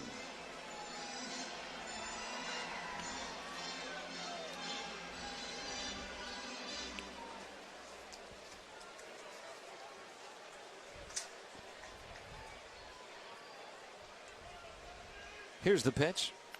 Bounced foul up first. Ohtani is the 7th hitter in this inning. This is the second time that Majinski has faced him in his second inning of work. It almost looked like he was just trying to hit a ball through that right side. You never think that because with the power is so ridiculous. And there's oohs and ahs just about with every swing, but he has that big hole on the right side. Here's the pitch. And it bounces up there. Flores traps it. It was a split finger fastball. Now 2-2. Lau doing everything he can, but he's on an island out there. He's just right in the middle between first and second, playing as far back as he legally can. 3-0 Dodgers. 2 on, 2 out, 2 in, and a 2-2 count on Shohei Ohtani, the OPS leader of the National League.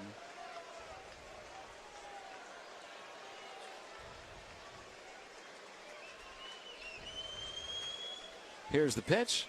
Swing and a bouncer up the middle, right at the bag at second. Triolo will tag it for the final out. And the Dodgers get 2. Lead by 3 through 4 here on the Pirates Radio Network, presented by. Te encantan los jugadores. Te encanta el juego. ¡Y se fue!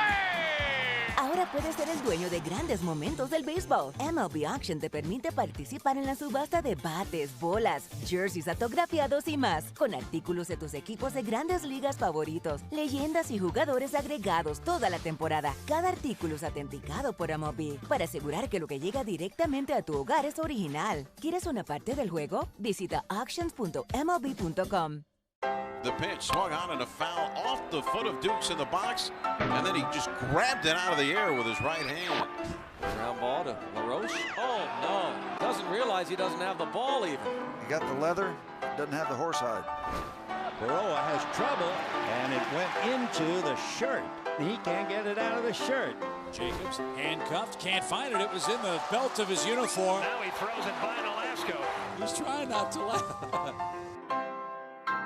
All your favorite games from MLB Play are back, bigger, bolder, and better than ever. Test your skills with daily puzzles like MLB Pickle, the Ultimate Mystery Player Challenge, and Immaculate Grip, where stats and strategy collide. Then in Spinball, build your roster, take on your friends, and compete for the weekly prize. Or be the first to beat the streak and hit your way to the $5.6 million jackpot. Plus, the all-new Daily Walk-Off. Lock in your players by category for the walk-off win.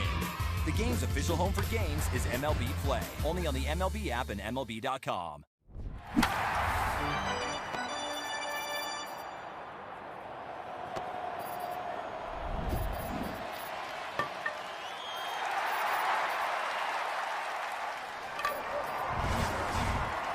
It matters. Fifth inning coming up. It is 3-0 Dodgers, and we'll pause 10 for an ID on the Pirates Radio Network.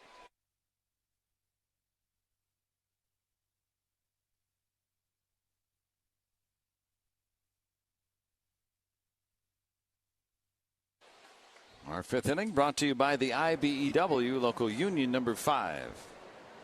So 3-0 Dodgers lead. Blake Snell to Billy Cook. A curveball low for ball 1.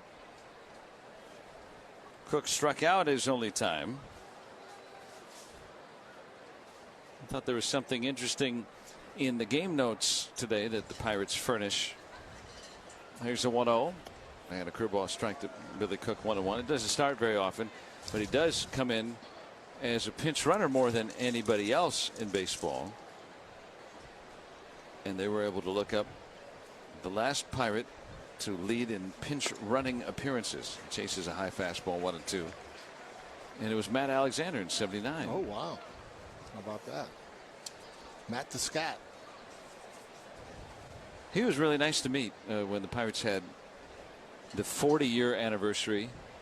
Back in 2019, they had as many players as they could out, and Matt Alexander was at PNC Park. 1-2, a swing and a foul back.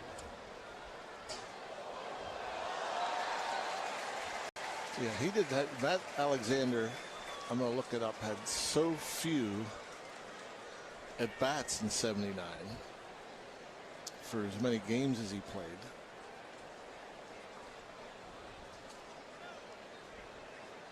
And 1-2 is down low, 2-2. 44 games played, 13 plate appearances. Wow.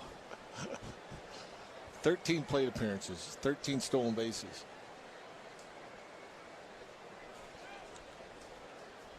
And the pitch is pop foul. When I talked to him, this is years ago, but he thought that pitchers today can be just as fast or just as slow as when he played, but he thought the catcher's arms were better than 1979, for instance. Stronger throwers in general. 2-2 is hit up third, but foul. Always like to talk with players from different eras and what they think of the game today versus when they played, how they perceive it.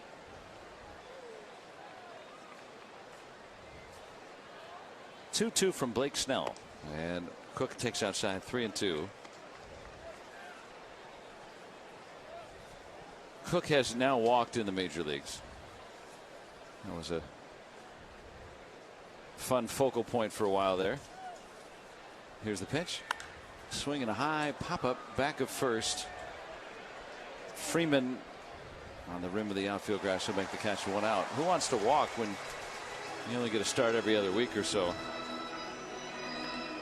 Well, it's especially, I think, it's not about wanting to. It's you have so few at bats. It's just hard to be comfortable in the batter's box. I mean, it's like, yeah, if you could draw a walk, you don't want to chase pitches out of the zone. It's just that, you know, it's just hard.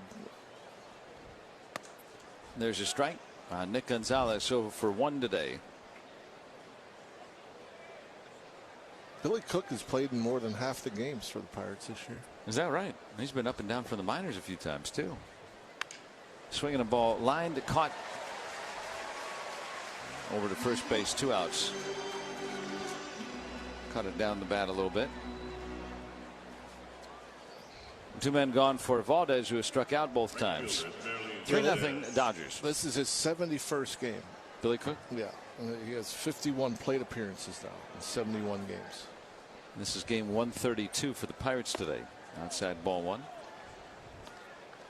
He served a valuable role.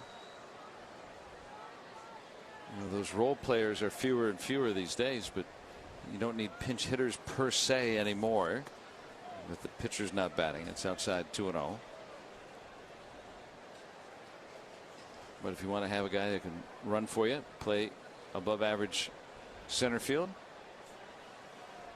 there you go. 2-0 pitch, swing and a miss. Got a change up on 2-0 from Blake Snell. Now 2 balls and a strike on Valdez.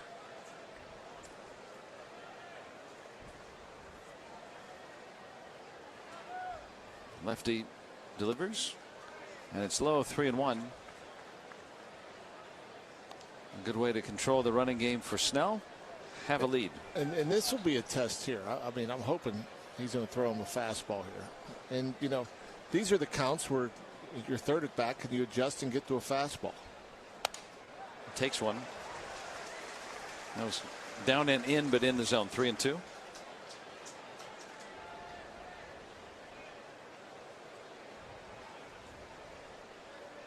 Two outs, nobody on, and the pitch left it up. Ball 4. Valdez walks. Reynolds is coming up, and if you're ready to get in the game, you can play to win with the PA Lottery. Visit PALottery.com or download the app today. You got to be 18 or older. Please play responsibly. It benefits older Pennsylvanians every day. So inconclusive, or was that a 3-1 pitch that he should have swung at, in your viewpoint? I don't know. Yeah. Looked like it was down and in, but in the zone. Depends on what you're looking for. Yeah. Here's the pitch. Swing and a miss. Strike one on Reynolds. But again, you know, the fastball, obviously, Snell, one of the better pitchers, lefties, in the last decade or so. You know, there's something about his fastball. I mean, Reynolds, who hits fastballs, come up empty. Bounced off the plate softly to short, and Betts on a short hop gets in and throws on to first to get Reynolds. And the inning comes to an end. So the Pirates have left on a runner in every inning today. We'll go to the bottom of the 5th. Pirates still trail 3-0. All your favorite games from MLB Play are back. Bigger, bolder, and better than ever. Test your skills with daily puzzles like MLB Pickle, the Ultimate Mystery Player Challenge, and Immaculate Grip, where stats and strategy collide. Then in Spinball, build your roster, take on your friends, and compete for the weekly prize. Or be the first to beat the streak and hit your way to the $5.6 million jackpot. Plus, the all-new Daily Walk-Off. Lock in your players by category for the walk-off win. The game's official home for games is MLB Play. Only on the MLB app and MLB.com. Boomer is the dog. Doesn't he look good? I just follow his picture all the way. And there he is. Boomer's dad. That was kind of a change from the everyday thing that we normally do as far as baseball cards are concerned. Hey, I have a Labrador. Where's my card? You know, a little bit different, and it turned out to be a fun experience. It was just when the camera crew tried to leave that there was a problem. You can't leave. I'm Jonathan Mayer, and for more than 20 years, I've traced the path of baseball's rising stars, navigating the back roads of the national pastime and basking in the glow of small-town America's spirit, where the team is woven into the fabric of everyday life, where it's more than just a game. It's a celebration of the people, the traditions, and the culture that give these places their soul. This is Grassroots.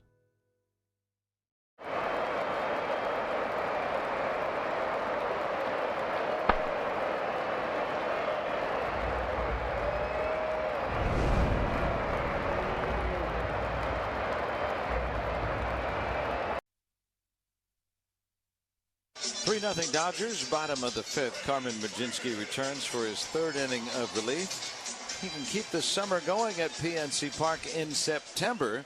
Tickets start at just $15 for all September home games. That's $15 upper level tickets. Pitch is swung on and stroked into right field. Down for a base hit for Freeman. $30 lower level tickets for September games at PNC Park, and that includes the Hall of Fame game and the drone show on September 4th, Fan Appreciation Weekend, and more. But that offer will end on Friday, so you want to take advantage at pirates.com/September. A great Earth, Wind, and Fire song.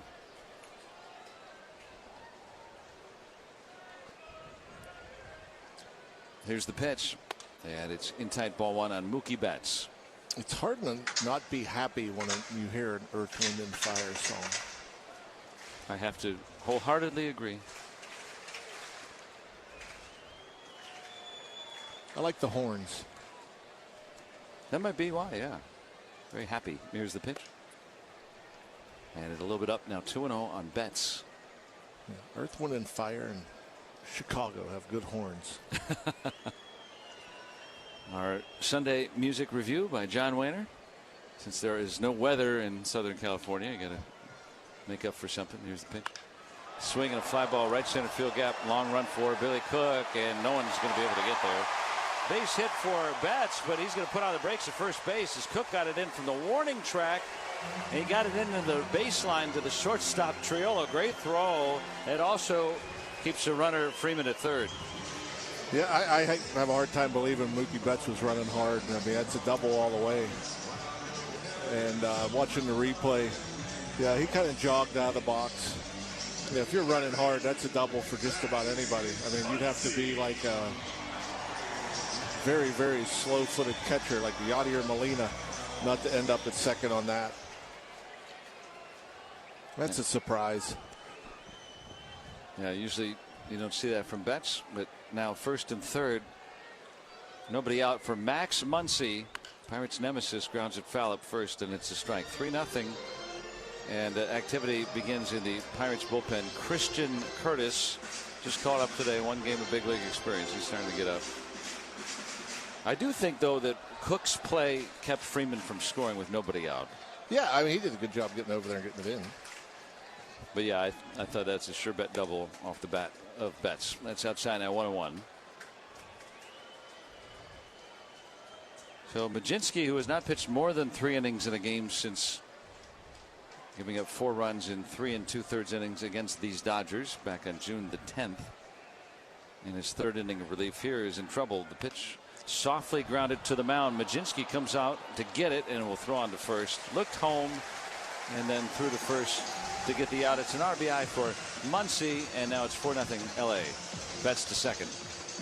Yeah, that little tapper just far enough away. You know, first and third, nobody out. You're always going to break from third. I know there's times where they don't, and it drives me crazy. I don't understand why a team would not always have the runner going from third. Is that because if they turn a double play and you're sitting there at third? Exactly. You feel like a heel? Make them make a decision. Bunted in the air up third base, and it will fall untouched. It's a strike on Tommy Edman.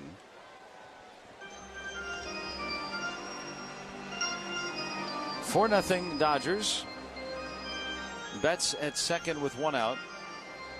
That's Muncy's 17th RBI in 19 games against the Pirates in this ballpark. Had been hit by a pitch last inning against Majinski. Here's a spin and a throw towards center field. The shortstop Triolo playing behind the bag, able to snare that ball. We've seen that a couple times in this series where the ball is thrown not at the bag at second, but just in the direction of second. No one's covering the base is what I mean. Here's the pitch, and it's outside 1-1. Yeah, I don't know what that means. I don't know if it's a pitcher doing it on his own. I mean, so many things are done through that pitch comm, including pickoffs. So, you know, there'd be no reason not to be on the same page if it was a called play. It could just be the pitcher doing something on his own. Here's a 1-1, and it's down and in. It's 2 balls and a strike on Edman. Switch hitter batting left. Right-hander Curtis swarming in the Pirates bullpen. Just called up today. Antoine Kelly was farmed out after pitching an inning yesterday.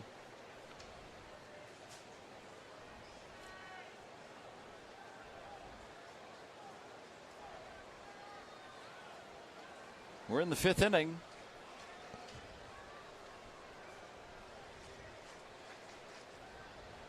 Mlodzinski steps off, so that's his second disengagement.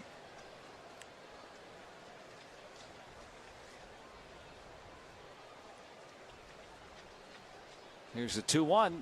Swing and a miss. That sweeper kept running in on the batter. Right now 2-2.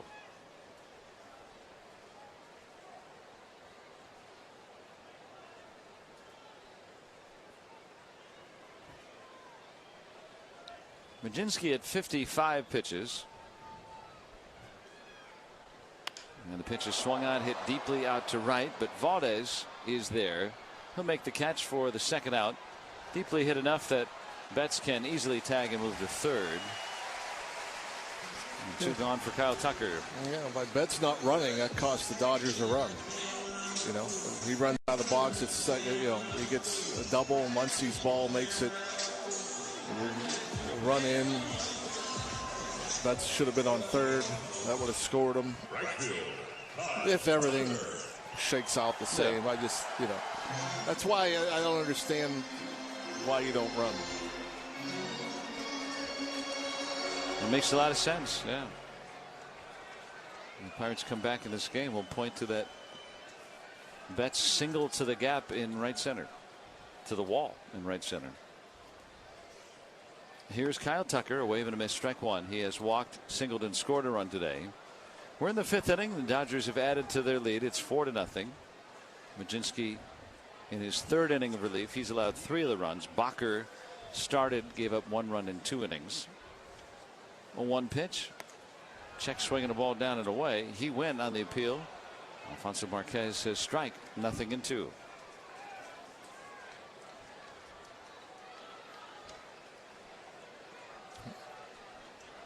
How about his OPS at home is 550. On the road, it's 820. Odd. 0-2 to Tucker in the dirt. 1 ball and 2 strikes. I mean, that's just such a huge difference.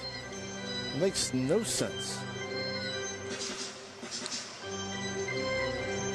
Sometimes you can point to that at Coors Field, or maybe for right-handed hitters at PNC Park, left-handed hitters in San Francisco. Sometimes you would see that. Pitches down low, 2 balls and 2 strikes. Other than the Blake Street Bombers days in Colorado, there should never be that big of a disparity anyway. Yeah. Probably just more coincidence than anything, I would think. Betts at third with 2 away, a run in for the Dodgers, and the pitch, swing and a miss, struck him out. That was a nice splitter down and away, and Mlodzinski strikes out Tucker. Dodgers get a run on 2 hits.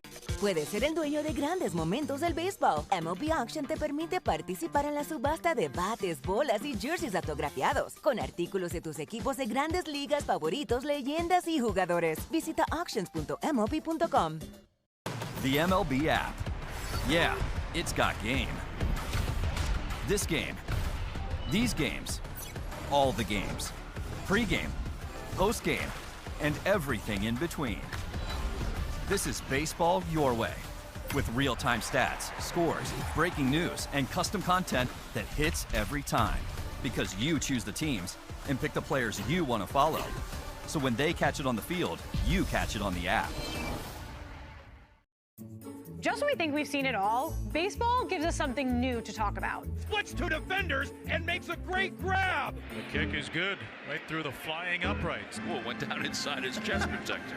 That's not a catch? Make way for Batman. People would love this if we did Lady in the Tramp. Ronald Acuna Jr. pouring dirt into Ozzie Albies' glove. He flips the entire glove to first base. Fast and furious and then on. Now let's dive into this week's top plays. Is pulled and a leaping grab by Shoebait. Carson Bench with a pulchritudinous play. Moving fast toward big league stardom. Randy Rosarena! Superman catch! What a leaping grab by Quan. And those 39-year-old legs are still cooking. Oh, are you kidding me, Petey? Help it!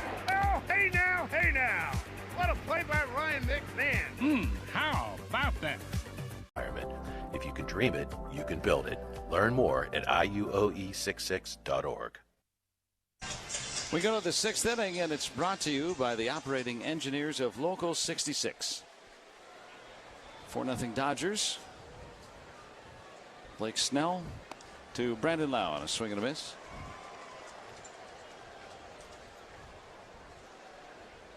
Lau with a base hit his first time, 1 for 2 today.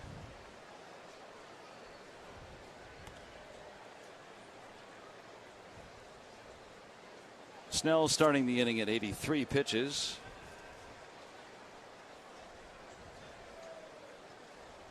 .90 in his last start. Check swing, foul ball right up the third base line. Barely foul. They've been limiting Snell a little bit. He's had that elbow surgery earlier this year. Yeah, this will if he gets through 6. I'm guessing that's the plan because nobody's up in their bullpen. But that'll be it. Lau waiting on an 0-2. Just off the plate away now. 1 ball and 2 strikes. Lau to be followed by Rafael Flores Jr. and then Nick York. Pirates with 2 hits today. Single in the first, single in the second. Ground ball rolled onto second base for Tommy Edman. Throws out Lau and 1 away. And you can enter the Pirates AHN All Access Fan Experience Sweepstakes. The winner receives an all access game experience at PNC Park on September 5th. That includes 4 RE/MAX Select Realty Home Plate Club tickets, a pregame ballpark tour, and you can watch batting practice from the field. Also some Pirates swag bags as well. There's a strike. That's for the game September 5th. If you'd like to enter to win, go to pirates.com/AHN. They wonder what's going on here. Home plate umpire Mike Estabrook is coming out. He's called over Alfonso Marquez, the crew chief, and they want to inspect Snell. Is that what's taking place? I think they want to fix the mound. Oh, okay. The landing spot on the mound is being requested to be repaired. Every time I see the umpires approach the pitcher like that, I think of I think it was probably 1987. Joe Niekro was pitching for the Twins. With the emery board in his back pocket. Yeah, he said, I don't have anything, and he emptied out his back pockets, and the emery board came tumbling out, and he was ejected immediately and suspended later. So. Yeah, I'm sitting here trying to think. I want to say it might have been. I remember the one umpire. I'm trying to think of his name that saw it come flying, and you could see him. He had his chin in his hand, and he saw it from the corner of his eye, and he looked, pointed.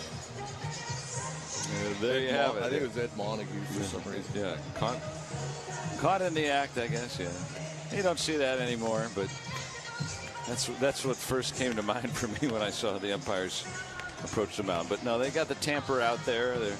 There's an area that they dig out in front of the pitching rubber, kind of fill that hole. You think about that, why on earth? There's always rumors about scuffing balls and everything else like that, but you're not doing it while you're on the field. You're not using the emery board. Leave it in the dugout. Why would you leave it in your pocket? Whatever you're doing, unless unless you're sticking the ball in your pocket to scuff it up. You're not pulling it out to scuff it up. The late great Joe Niekro and brother Phil, of course. Joe became a knuckleballer later on. Great brother combination. Swinging a foul back, 2 strikes. I'm trying to think. Jim Perry, Gaylord Perry, and then Joe and Phil Niekro. They got to be the winningest brothers in baseball history, I would think. You would think, yeah. Unless Cy Young had a brother. Yeah, even if he pitched an inning. Yeah. Probably all you need. Flores got to get a hit here. Back home. 0-2 swung out and missed. 0 for 11 now at Dodger Stadium. Got an RBI throughout a runner, but yeah, you want to see him have a good series. Remember, he had those 2 home runs in relief, so to speak, on Wednesday back at PNC Park. The human side of the game, playing in front of his parents for the first time as a professional, being back in Southern California playing for the first time since high school. The pitch, swing and a miss, strike 1. Nick York's playing in front of his grandmother today. York grew up in Huntington Beach, which is in Orange County. He was an Angels fan. Grandma still resides in the area. Bounces up there 1-1. York played his high school ball up in San Jose, but still ties to the area, and definitely meant something to come back to SoCal. He's playing here for the first time in this region. Jacob Gonzalez from the foothills in Glendora playing in the series for the first time as a professional in Southern California. Fouled away 1-2.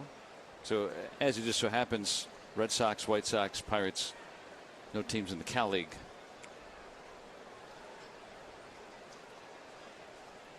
Edgardo Enriquez getting up, the hard-throwing right-hander for the Dodgers. 1-2, swing and a miss, struck him out. Snell fans 2 in the inning, and through 6 scoreless today. We'll go to the bottom of the 6th from Dodger Stadium. Still 4-0 LA on the people are welcoming, they're loving, they're caring. So if you're looking for a familial feel, definitely Asheville. It's Asheville. That's all you gotta say. Yeah. They're excited to be back and back on their feet, so it's been awesome to see the rebuild. Winning or losing, like everybody's there having a good time rooting us on, so I've always enjoyed that the whole year. You play here at the tourist park and you feel like you're back in the old days playing real baseball. Nestled right into the mountains there. That's right, right on a cliff.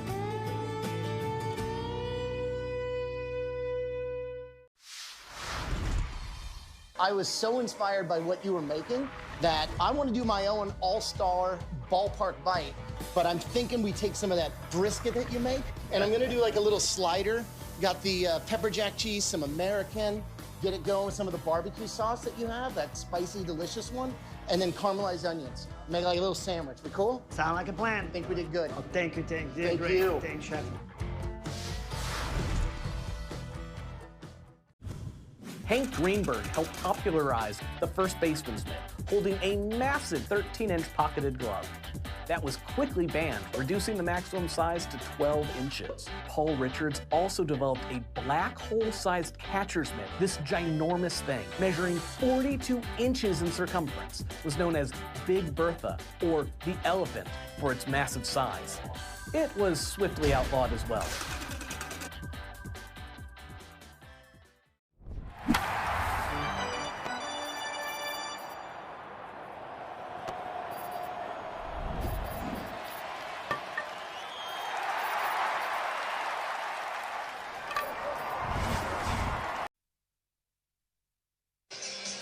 The Dodgers come to bat in the bottom of the 6th. LA leads 4-0. This call to the bullpen brought to you by Ring Central, voice of your business.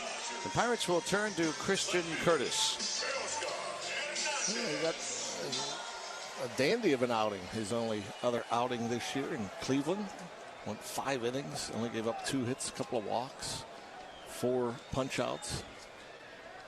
Swing and a miss, strike 1 to Teoscar Hernandez. 104 strikeouts in 83 innings this year in the minors. 24-year-old out of Groves, Texas. Swinging a foul back and now 2 strikes. 97 on that fastball. 6'5" right-hander.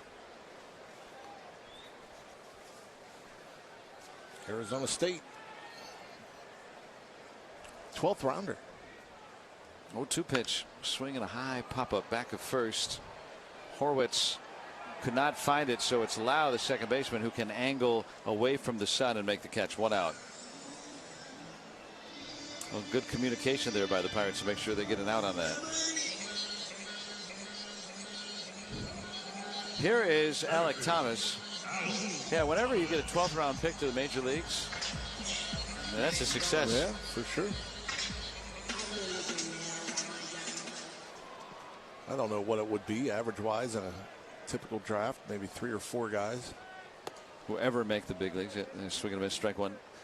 I would say much less with the team that drafted him. Yeah. You know what I mean? Maybe. Sometimes they have to go through other channels to eventually get to the major leagues.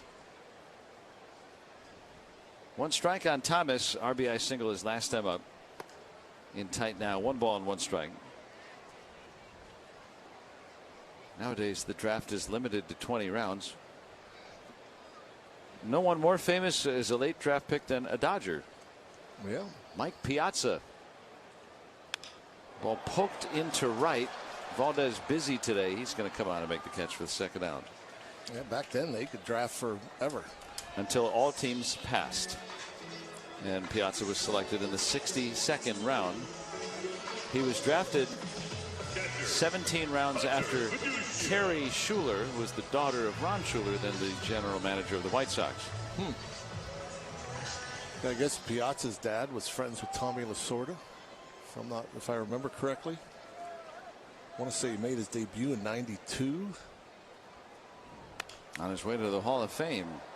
I remember, I think it was September of that month, he came into Three River Stadium and had a 5-hit game.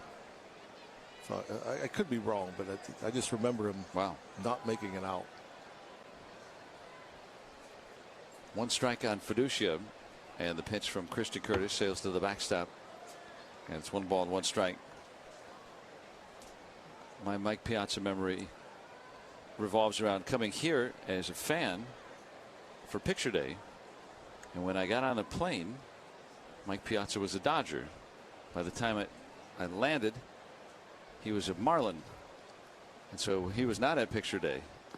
I was down low 2-1. I was looking forward to seeing him, up close.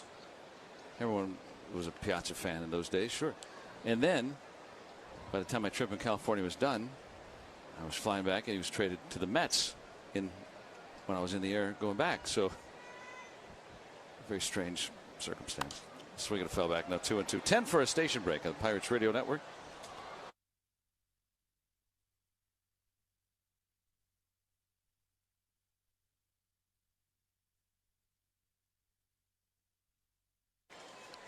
Yeah, I was wrong. I'm looking it up. He did not have a 5-hit game. Up high now, 3-2. He had a 1-hit game, and he went 0 for 5. I thought you were going to say he had a 4-hit game or 3-hit game with a home run or something. Yeah, it's whiffed on that one. 3-2 pitch. Bounced foul. Okay, I got one for you. Every time I see Fiducia, I keep thinking of Kevin Gross. Didn't he wear 46? Maybe. I just saw that highlight the other day. Might have worn 46. When Jim Leland charged him? Yes. Yeah, he did wear 46. Okay. Strike 3 call.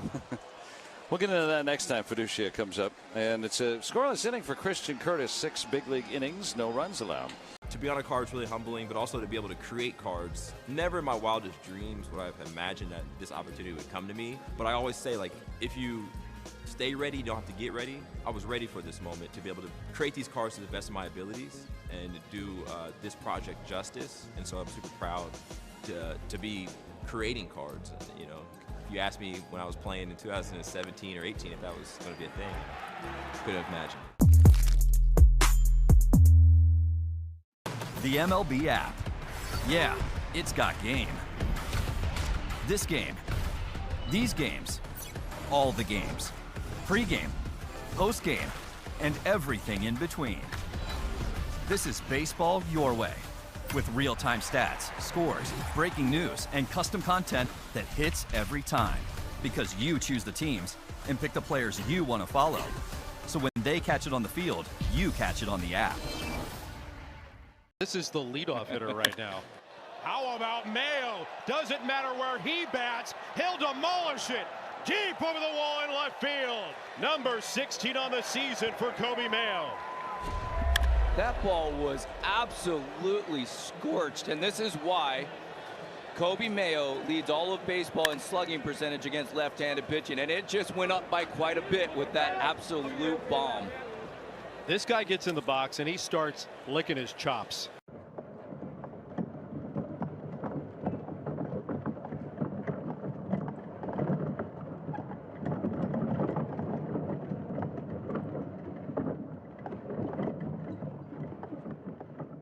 store for details. Delivery available on qualifying orders. 7th inning, and it's a 4-0 Dodgers lead. Blake Snell is done for the day. He goes 6 scoreless, gave up 2 singles, walked 3, struck out 6, removed after 93 pitches, and now the Dodgers go to right-hander Edgardo Enriquez. Enriquez has 4 wins, a loss, a .296 earned run average. In 51 appearances, he pitched 51 2/3 innings. He's only allowed 30 hits. He has struck out 56. Opponents hit only 169 against him. Face the bottom of the order with Spencer Horwitz. Then Triolo and Cook. Wrapped foul on the ground first base way. And a strike on Horwitz. He had 2 good at-bats against Blake Snell today. A single hit the other way in the 2nd, and then he walked in the 4th inning. Sometimes that's what it takes to get you out of a funk. Face a good lefty, get you to stay back, hit the ball the other way. 0-1, foul right back, 2 strikes. Yeah, Horwitz coming into today, since coming off the injured list, was 6'4", 52. So this might be the jumping off point for him.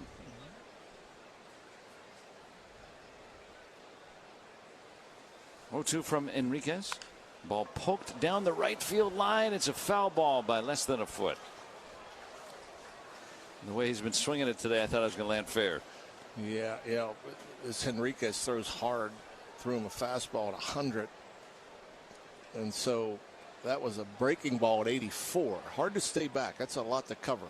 To go from 100, trying to be short and quick to the ball to get to 100, and then they throw you a slow breaking ball. Hard to stay back on that, but almost did. So still 2 strikes on Horwitz.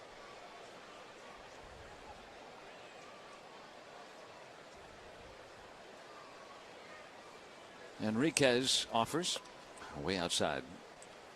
102, but an easy take. Now 1 ball and 2 strikes.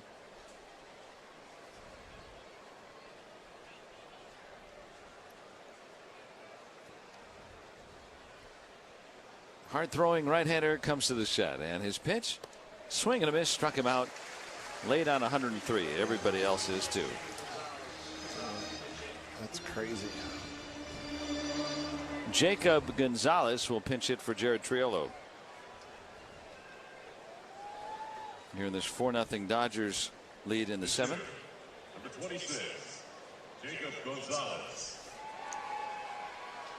Fiducia will come out and confer with Enriquez on the game plan.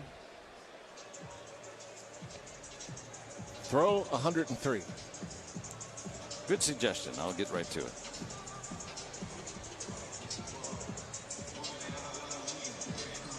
Yeah, I mean, is just that simple when you throw that hard? I mean, I'm sorry, but you know, when you have this kind of arm, why worry about the other guy's scouting report? Pitch to your strength. What are you going to quit throwing hard because the guy can hit a fastball? I'm just saying. Yeah. And it pitches down low, ball 1. You know, I mean, if you with average stuff, and if one guy hits a fastball good or hits a breaking ball good, I understand going over a scouting report, but you're not going to go pitch to a guy's weakness when you have such a strength. 1-0 pitch, and a ball fouled left side and toward the seats, and the wind's going to blow it back so that Hernandez can make a catch in foul ground. 2 outs. The Pirates will use O'Neal Cruz down 4 runs here with 2 outs and nobody on to pinch hit. Mark Pryor, the pitching coach, will race out to chat here again. So this is where Cruz is used. If he hits one out of here, it'll make it a 3-run deficit. Try to start a rally here. You might get 2 at-bats out of him. You never know. Yeah. You know, why? The other option, I guess, would to go with Jake Mangum. But, you know, where we're at in the 7th inning, and very possibly you can get 2 at-bats for O'Neill. You wait till next inning. Unlikely. So he'll bat here, facing Enriquez. Power versus power, big time. And you're not going to use him to hit for the first 4 in the lineup. Here's the pitch. Hit foul, and it's a strike. Cruz has a pinch hitter in his career, 1 for 22.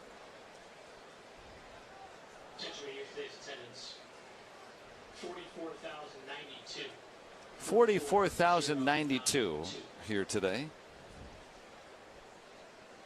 on a 97-degree afternoon. Fastball missed a little bit high at 101. It's 1 ball and 1 strike. And that's the paid attendance.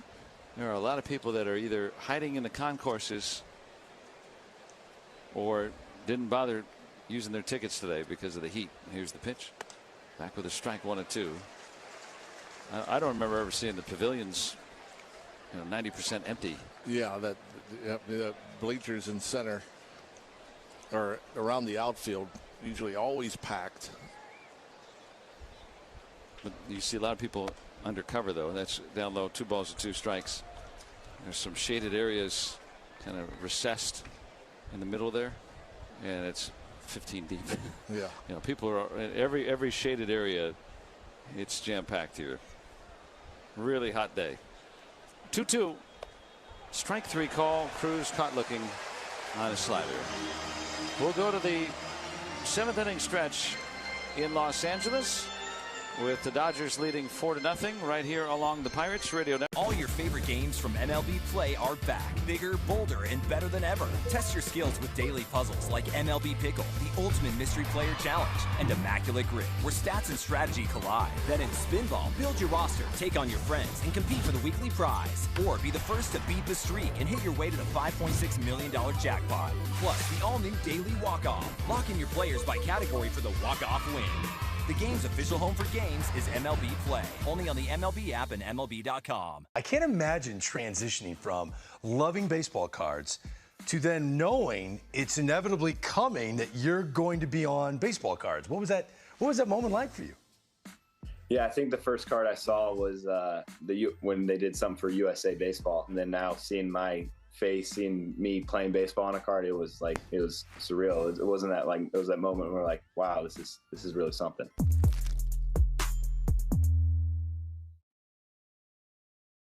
Puedes ser el dueño de grandes momentos del béisbol. MLB Auction te permite participar en la subasta de bates, bolas y jerseys autografiados, con artículos de tus equipos de grandes ligas favoritos, leyendas y jugadores. Visita auctions.mlb.com. So without further ado, snap on your time goggles and prepare to zoom 1,000 years into the future. The D-backs are still the D-backs, though now they're represented by a robotic techno-snake, and the Cubs have embraced their future amongst the stars, now being represented by Ursa Major. Minneapolis was the first to establish relations with our extraterrestrial friends. The Rays are the cosmic rays flying through space in their devil ray-shaped spacecraft.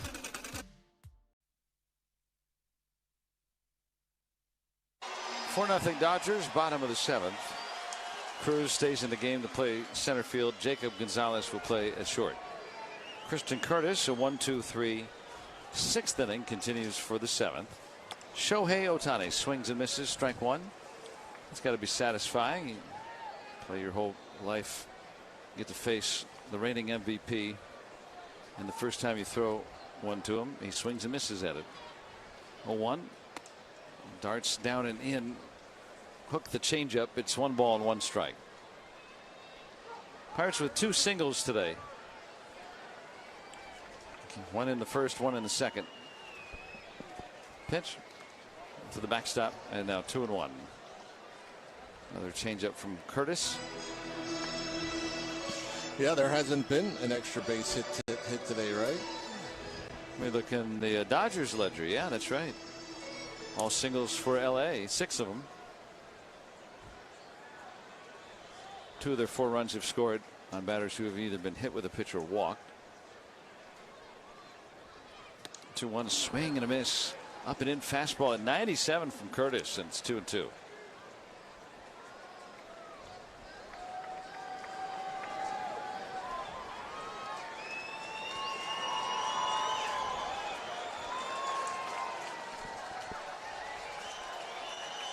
For 4-0 Dodgers.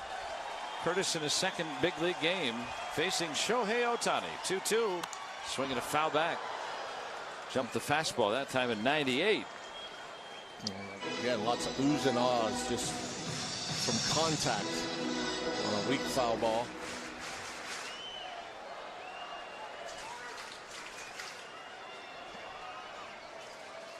Here's the set. 2-2. Breaking ball hammered to left field, but York is there just shy of the track to make the catch and 1 out.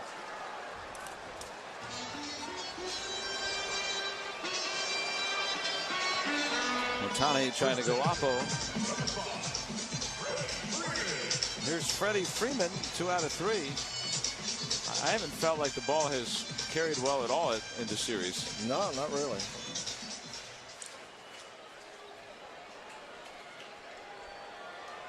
And the pitch, and that's outside for ball 1. Freeman 2 singles and 3 tries today.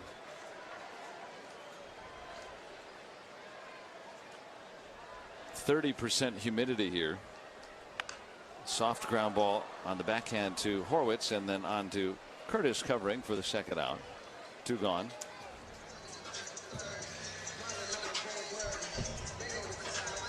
Here's Mookie Betts, who singled to the wall in right center his last time up.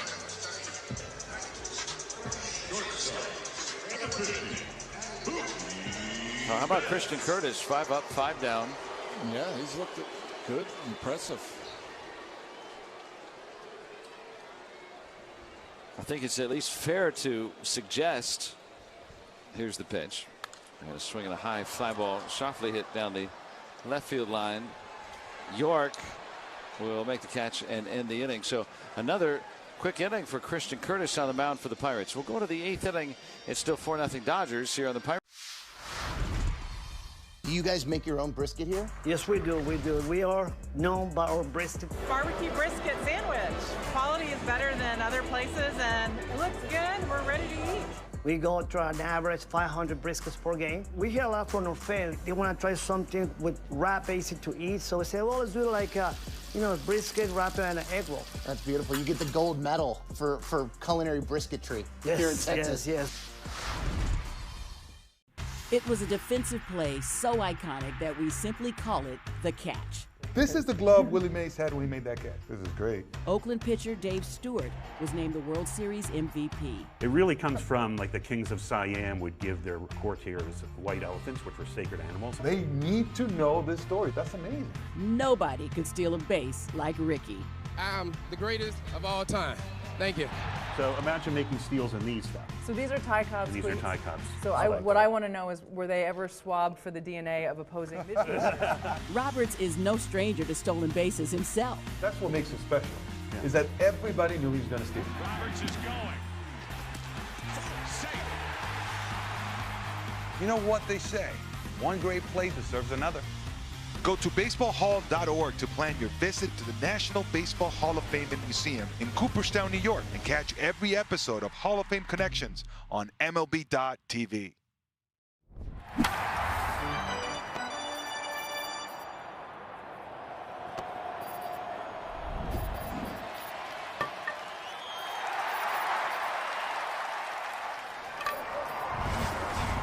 Is a registered trademark of Visa International Service Association and used under license.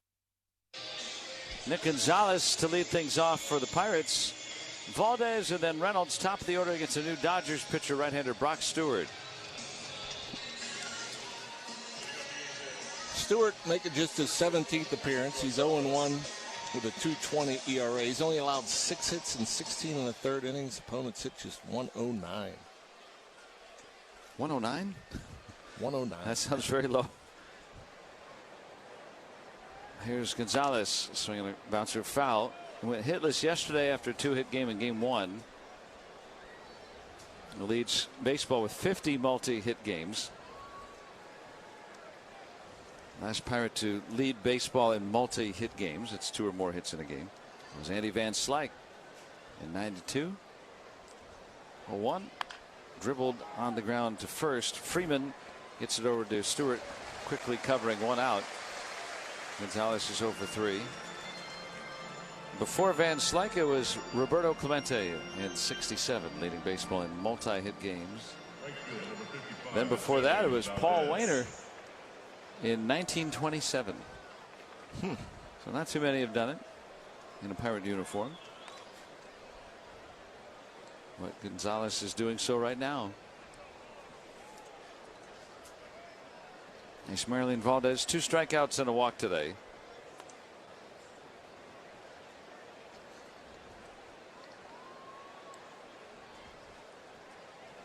Righties just see fastball sweeper from Stewart.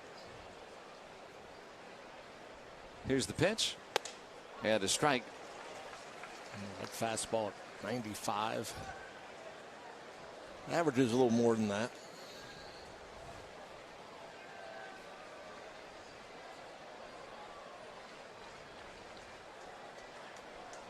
Here's the pitch. And back with a strike.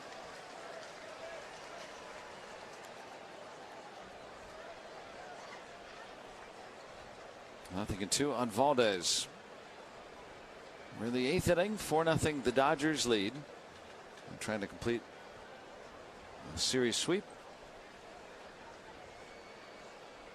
0-2 coming. Strike 3 call on a fastball. Valdez will use a challenge. In the pitch. Pirates have 2 remaining. Pirates have 1 remaining.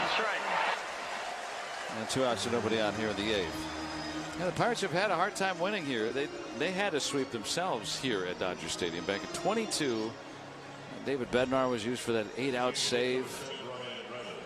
And Pirates won all 3 games here in that '22 season. So beginning with the 17 campaign, they didn't play here in 20 because of the pandemic, but so 9 seasons here at Dodger Stadium. Pirates are 5-22. And that includes that sweep. Fly ball to left. Hernandez underneath it. He's got it for the final out. Pirates go down in order. Their last hit came in the 2nd inning. We'll go to the bottom. The people are welcoming, they're loving, they're caring. So if you're looking for a familial feel, definitely Asheville. It's Asheville. That's all you got to say. Yeah. They're excited to be back and back on their feet, so it's been awesome to see the rebuild. Winning or losing, like everybody's there having a good time rooting us on. So I've always enjoyed that the whole year. You play here at the tourist park and you feel like you're back in the old days playing real baseball. Nestled right into the mountains there. That's right, right on a cliff. Jump at the wall, got it. A really nice play by J.J. Bleday. Great stop at third. Camanero's throw to the plate, and they get Valenzuela. Boy, what a play by Camanero. Jump backhand pickup, glove flip to Sermon. He puts the tag on Lofton in time for the out. That's a terrific play from Gage Jump. Caught! Lucas caught it. What a sensational catch. Mitchell on the run, and he's there. Garrett Mitchell, have a day. Gilbert into a slide. A flip to second for 1. On to first, make that 2. A double play. Carter with a sliding grab in center. 1 away. The feed by Suarez, collision at the plate. The tag to get the out. Nicely done on the receiving end by Carlos Narvaez. Can Varsho get there on the move? Dalton Varsho runs it down. But Bradish, Henderson gets the ricochet and turns 2. Who can get there? Paredes over the shoulder. What a catch.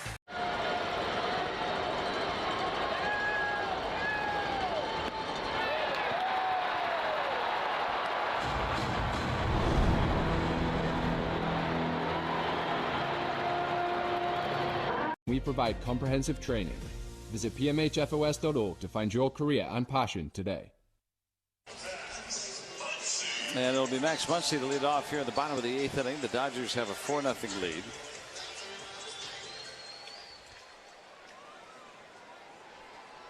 Tommy Edman and then Kyle Tucker facing Christian Curtis. And he delivers a strike. Lake Bacher went the first 2 innings, and he gave up a run, walked 3. Then it was Majinski, went 3 innings, 5 hits, 3 runs, walked none. Fell back and now 2 strikes. Hit a batter, came around to score. And Curtis has retired the 6 batters that he's faced. Yeah, like the stuff, like the poise, like the velocity, like the changeup. Head 0-2, the pitch. Up and in now, 1-2.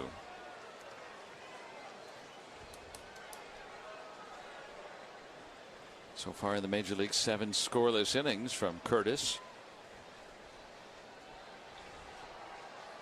His 1-2 coming, and it bounces up there. It's 2 balls and 2 strikes now.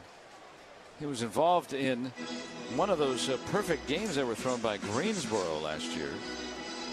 He started the first one, and he went 3-0 on the first 2 hitters. Yeah. 2-2 is lined and caught at second base by Brandon Lau. 1 out. Good job by Muncy going down and getting that good changeup. But we have a Lau there. And now Tommy Edman. So Curtis debuted on July 18th in Cleveland, and he pitched in 5 innings of relief. Was in line for the win, but the bullpen blew the lead and Pirates lost. It's inside ball 1. And so that was the longest scoreless relief outing in a Pirates debut since Steve Blass in '64. And that's outside 2-0. Well, I believe relieved Tommy Sisk, if I remember right, who couldn't get anybody out in Steve's debut, and then he pitched 5 innings after that, 5 scoreless. Here's a 2-0, and it's up high 3-0. Ironically, Curtis Weir's number 64. Oh, wow. Reminds me of Steve Furness. Okay. Fill me in on that one. Here's a 3-0 and a strike, 3-1. Former Steeler, Steve Furness. Okay. Lineman. Is this Steel Curtain era? Yeah. Okay. Very nice. Many of you know. And it's outside ball 4. So the first walk allowed by Curtis today. Man on with 1 out for Kyle Tucker. Right fielder. We're in the 8th. It's 4-0 Dodgers.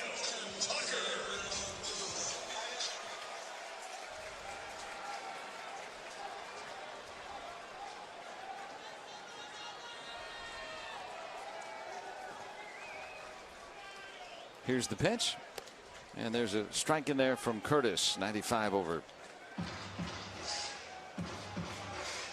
And Curtis told me in spring training that the grip on his changeup, and he may have changed it. I haven't asked him since, but at least going into this season, he used the Vulcan grip. Oh, how about that? 2 fingers on one side, 2 fingers on the other side. Swinging a foul, and now 2 strikes on Tucker. And I remember watching it This Week in Baseball, and they had Randy Tomlin on, and they showed how he held his changeup, and they had that Vulcan grip. That's the first time I remember hearing of that. Yeah, that's the same with me.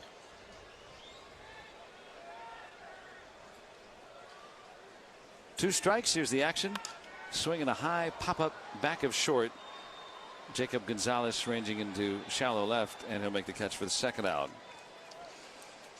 By the way, Steve Furness was played for your beloved Lions one year. Oh, is that right? Finished his career, yeah. After might be just before I started watching football, I think. Yeah. Played in Pittsburgh from 72 to 80, and then went to Detroit in 81. So pretty much, yeah, before you were born. Maybe not quite, but yeah, before I could remember. Very kind of you. Here's the pitch. And taken all the way, takes ball 1 down low. Might have protected Gary Danielson. Oh, he's defensive lineman. Oh, defensive lineman. Oh, it's we're in number 64. Yep. That's what fooled me about it. I was thinking offensive lineman. Nowadays, you can wear any number you want. Yeah. 1-0 pitch. Swing and a miss. He's late. Figured L.C. Greenwood was 68. Yeah, I don't know what the rules were back then. Yeah, me neither. But if you do, send a letter to Pittsburgh Pirates. Man at first, 2 outs. A 1-1 to Hernandez. Takes low, 2 balls and a strike from Christian Curtis.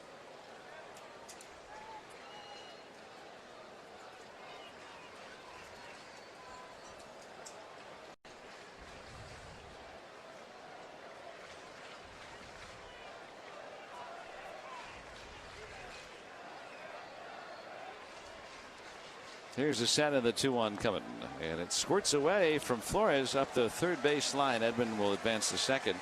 Still a ball rolling almost all the way to the third base bag. Yeah, it was like 10 feet from the third base bag. I think it hit him in a shoe. There goes a wild pitch. Nope, shin guard. He had the right knee down. He tried to pick it and hit inside of the right shin guard and rolled some 85 feet down the line.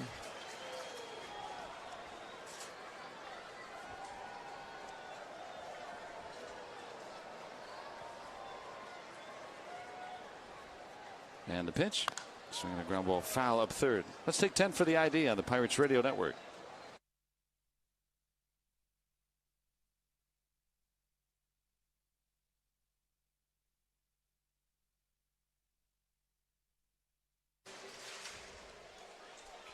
Three balls, 2 strikes. Edmund at second with 2 away. 4-0 Dodgers in the 8th. Curtis delivers, swinging a ground ball to second.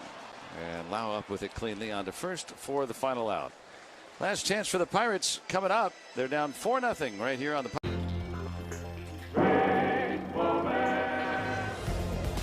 Santiago and the plate umpire Joe West waiting.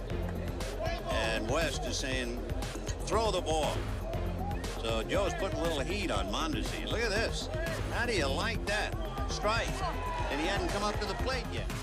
Oh, here comes Lasorda. And Joe West, Cowboy Joe West, has just lassoed Raul Mondesi. Murakami to do with his 3-0. High in the air to right field. McKinstry looking up. Back it goes. Show me the Mooney!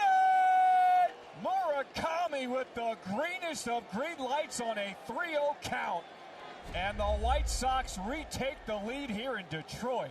That one almost disappeared. McKinstry just looked up in the air and realized there was nothing he could do about it. It's a fastball. It's right down the middle. We play in Toronto. Guerrero sends over some good stuff for the guys, so when we play in Toronto, I definitely dive into that. You gotta be careful with Vladdy, bro, because a Dominican breakfast will put you to sleep, bro. ¿Cómo está sonando la comida dominicana ya? La comida dominicana ya no sé cómo está sonando, porque obviamente mi esposa me cocina. O sea, hay restaurantes, pero no voy a comer comida latina.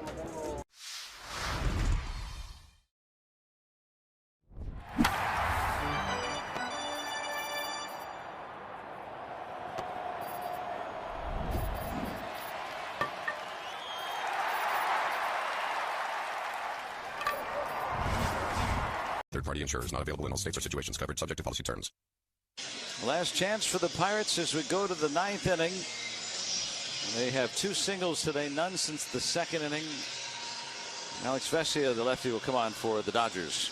Yeah, he's really good. 3.25 ERA, which seems, okay, it's all right. But he's only allowed 25 hits in 44 1/3 innings.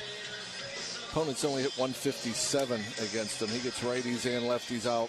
58 strikeouts in 44 1/3 innings. And it'll be Brandon Lau to lead things off. He has one of the 2 Pirates hits today. That's down low for ball 1.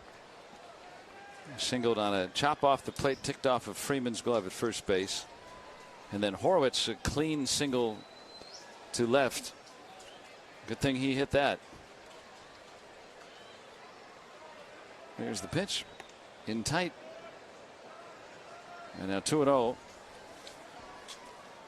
Yeah, that's a good point. You know, the ball at 2 hopper to first base, rolled a base hit. Yeah, if that wasn't for Horwitz, there'd be a lot of questioning whether that was a hit or an error.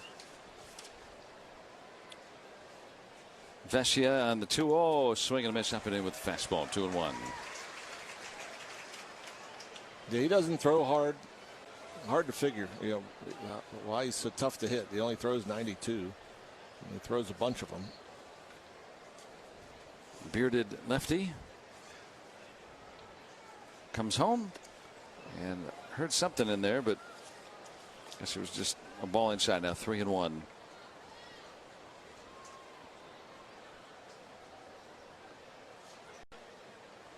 That might have got his jersey. I looked at the replay.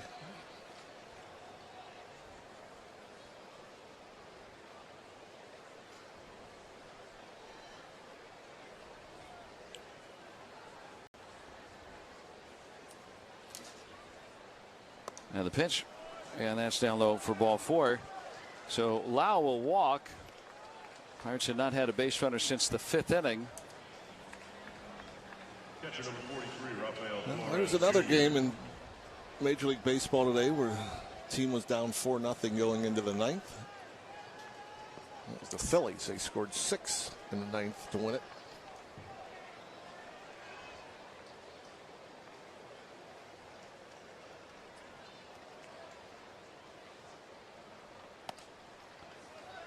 And the pitch is down low for ball 1.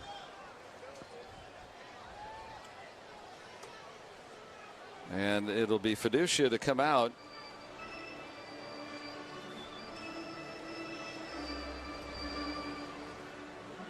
It's a 4-0 game. Feels in hand until you start walking guys. And so the Pirates certainly have had the penchant to make it interesting late in games. By bringing the tying run up, things of that ilk. And you had suggested earlier, you know, I questioned why bat Cruz 2 outs, nobody on in the 7th inning. You suggested he might bat again. And we get him up there sooner. Well, he's due up 6 this inning, and guess what? If the Pirates are going to score 4 runs in the 9th, yeah, he's coming up. Exactly.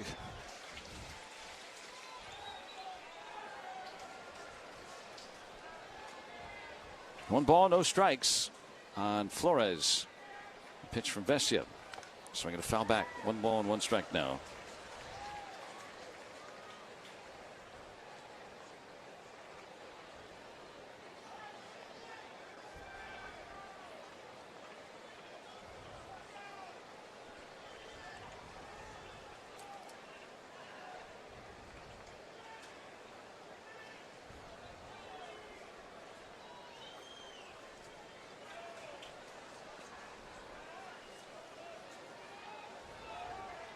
One ball and 1 strike.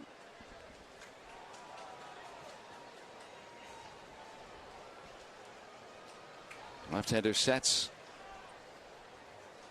The pitch. Strike at the knees to Flores. It's 1-2. Yeah, I mentioned that ERA, despite him allowing just a 157 batting average. Yeah, the ERA over 3, probably because of the walks. Walking Lau, that was his 31st of the year. It's a pretty good number, pretty high number.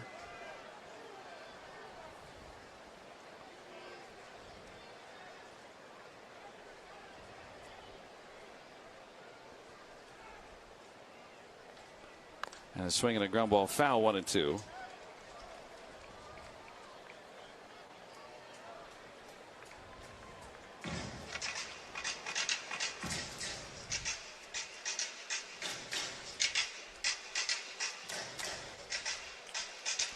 Pirates down 4-0, 9th inning. Nobody out. Lau has worked a walk. 1 ball and 2 strikes on Flores. The pitch. Swinging a foul back. Showing a lot of fight. Yeah. Foul ball right to the Pirate family section. Looks like a Pirate fan come up with that one.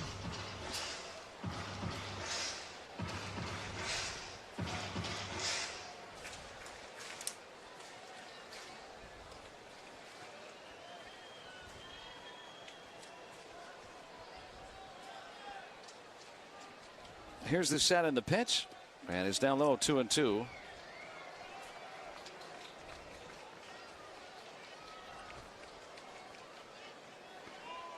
He's a guy, Vesia, that they use in a lot of situations. He's closed some games. And they get into trouble, like to go to him. And a swing and a foul. Left side.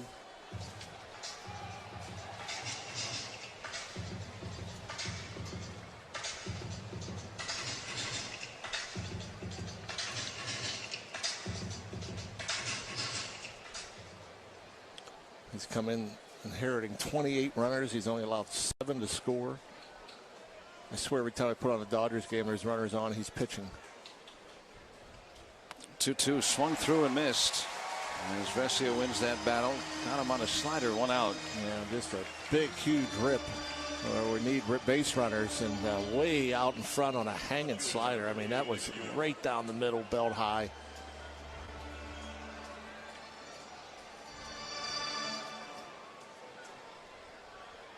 Here is Nick York. Hitless in 3 tries today.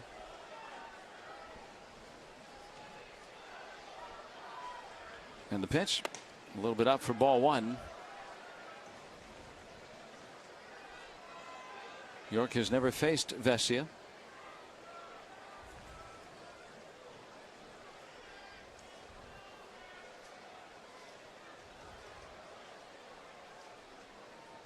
Here's the pitch. And it goes to the backstop. Is that another pass ball? Fiducia couldn't handle one back in the 2nd inning.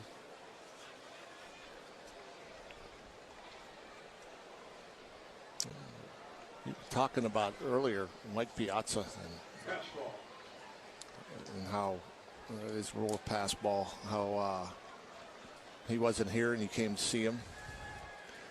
He got traded to the Marlins. Yeah. He got traded to the Marlins. I want to say it was Sheffield and Charles Johnson came to the Dodgers. 97, Charles Johnson had 0 pass balls. That's terrific. 2-0 is a strike. 2-1. The Dodgers catchers now have 4 this series. But he had 0 errors, 0 pass balls. 0 errors. Now that's extraordinary if you can combine both. Wow. Just a throw to second on a caught stealing. Guy can't catch it, goes in center field. 2-1 way outside, 3-1. These days, catcher interference. Yeah. Not as prevalent back then.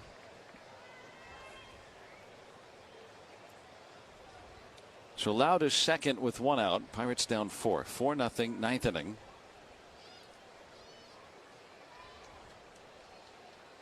Swing and a miss. And now 3-2 on Nick York.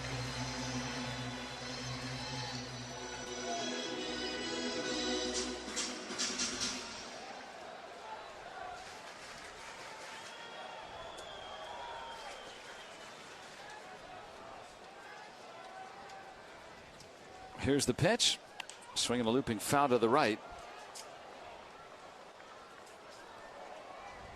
And 3-2 on Nick York with Lau at second, 1 out. 4-0 Dodgers. Dodgers won in 10 innings in game 1 by a single run. They won yesterday by a single run. Today, Pirates have 2 hits. And a 3-2. Swinging a foul back. Good job of wasting that one. Pretty good location, down and away. The last time the Pirates had as little as 2 total bases in a game, so 2 singles or 1 double, it was July of last year in Seattle.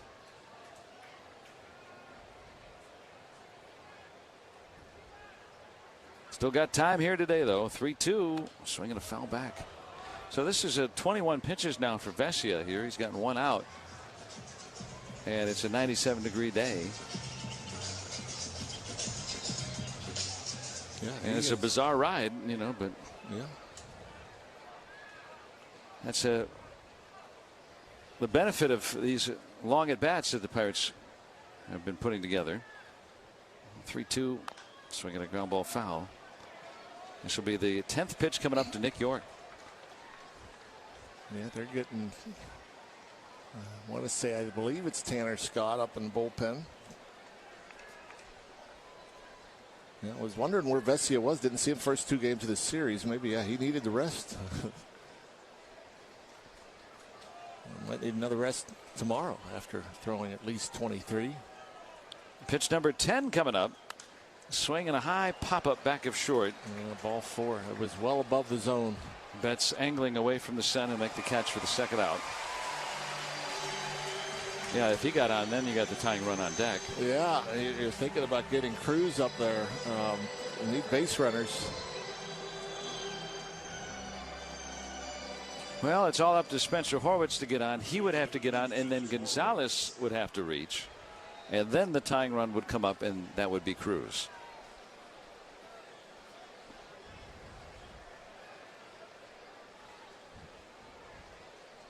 Left on left here for Horwitz, already with a hit against the lefty today. There's a strike. Had 2 good at-bats against the starter Snell, who went 6 scoreless to start.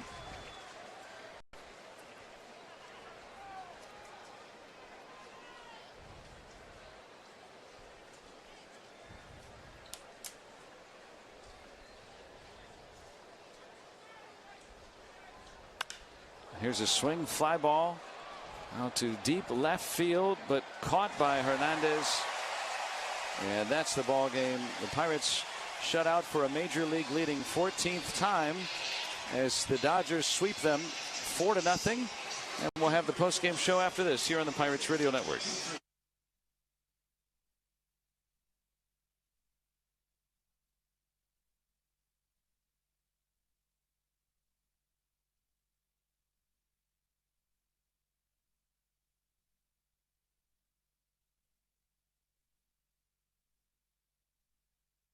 All your favorite games from MLB Play are back, bigger, bolder, and better than ever. Test your skills with daily puzzles like MLB Pickle, the ultimate mystery player challenge, and Immaculate Grid, where stats and strategy collide. Then in Spinball, build your roster, take on your friends, and compete for the weekly prize. Or be the first to beat the streak and hit your way to the $5.6 million jackpot. Plus, the all-new Daily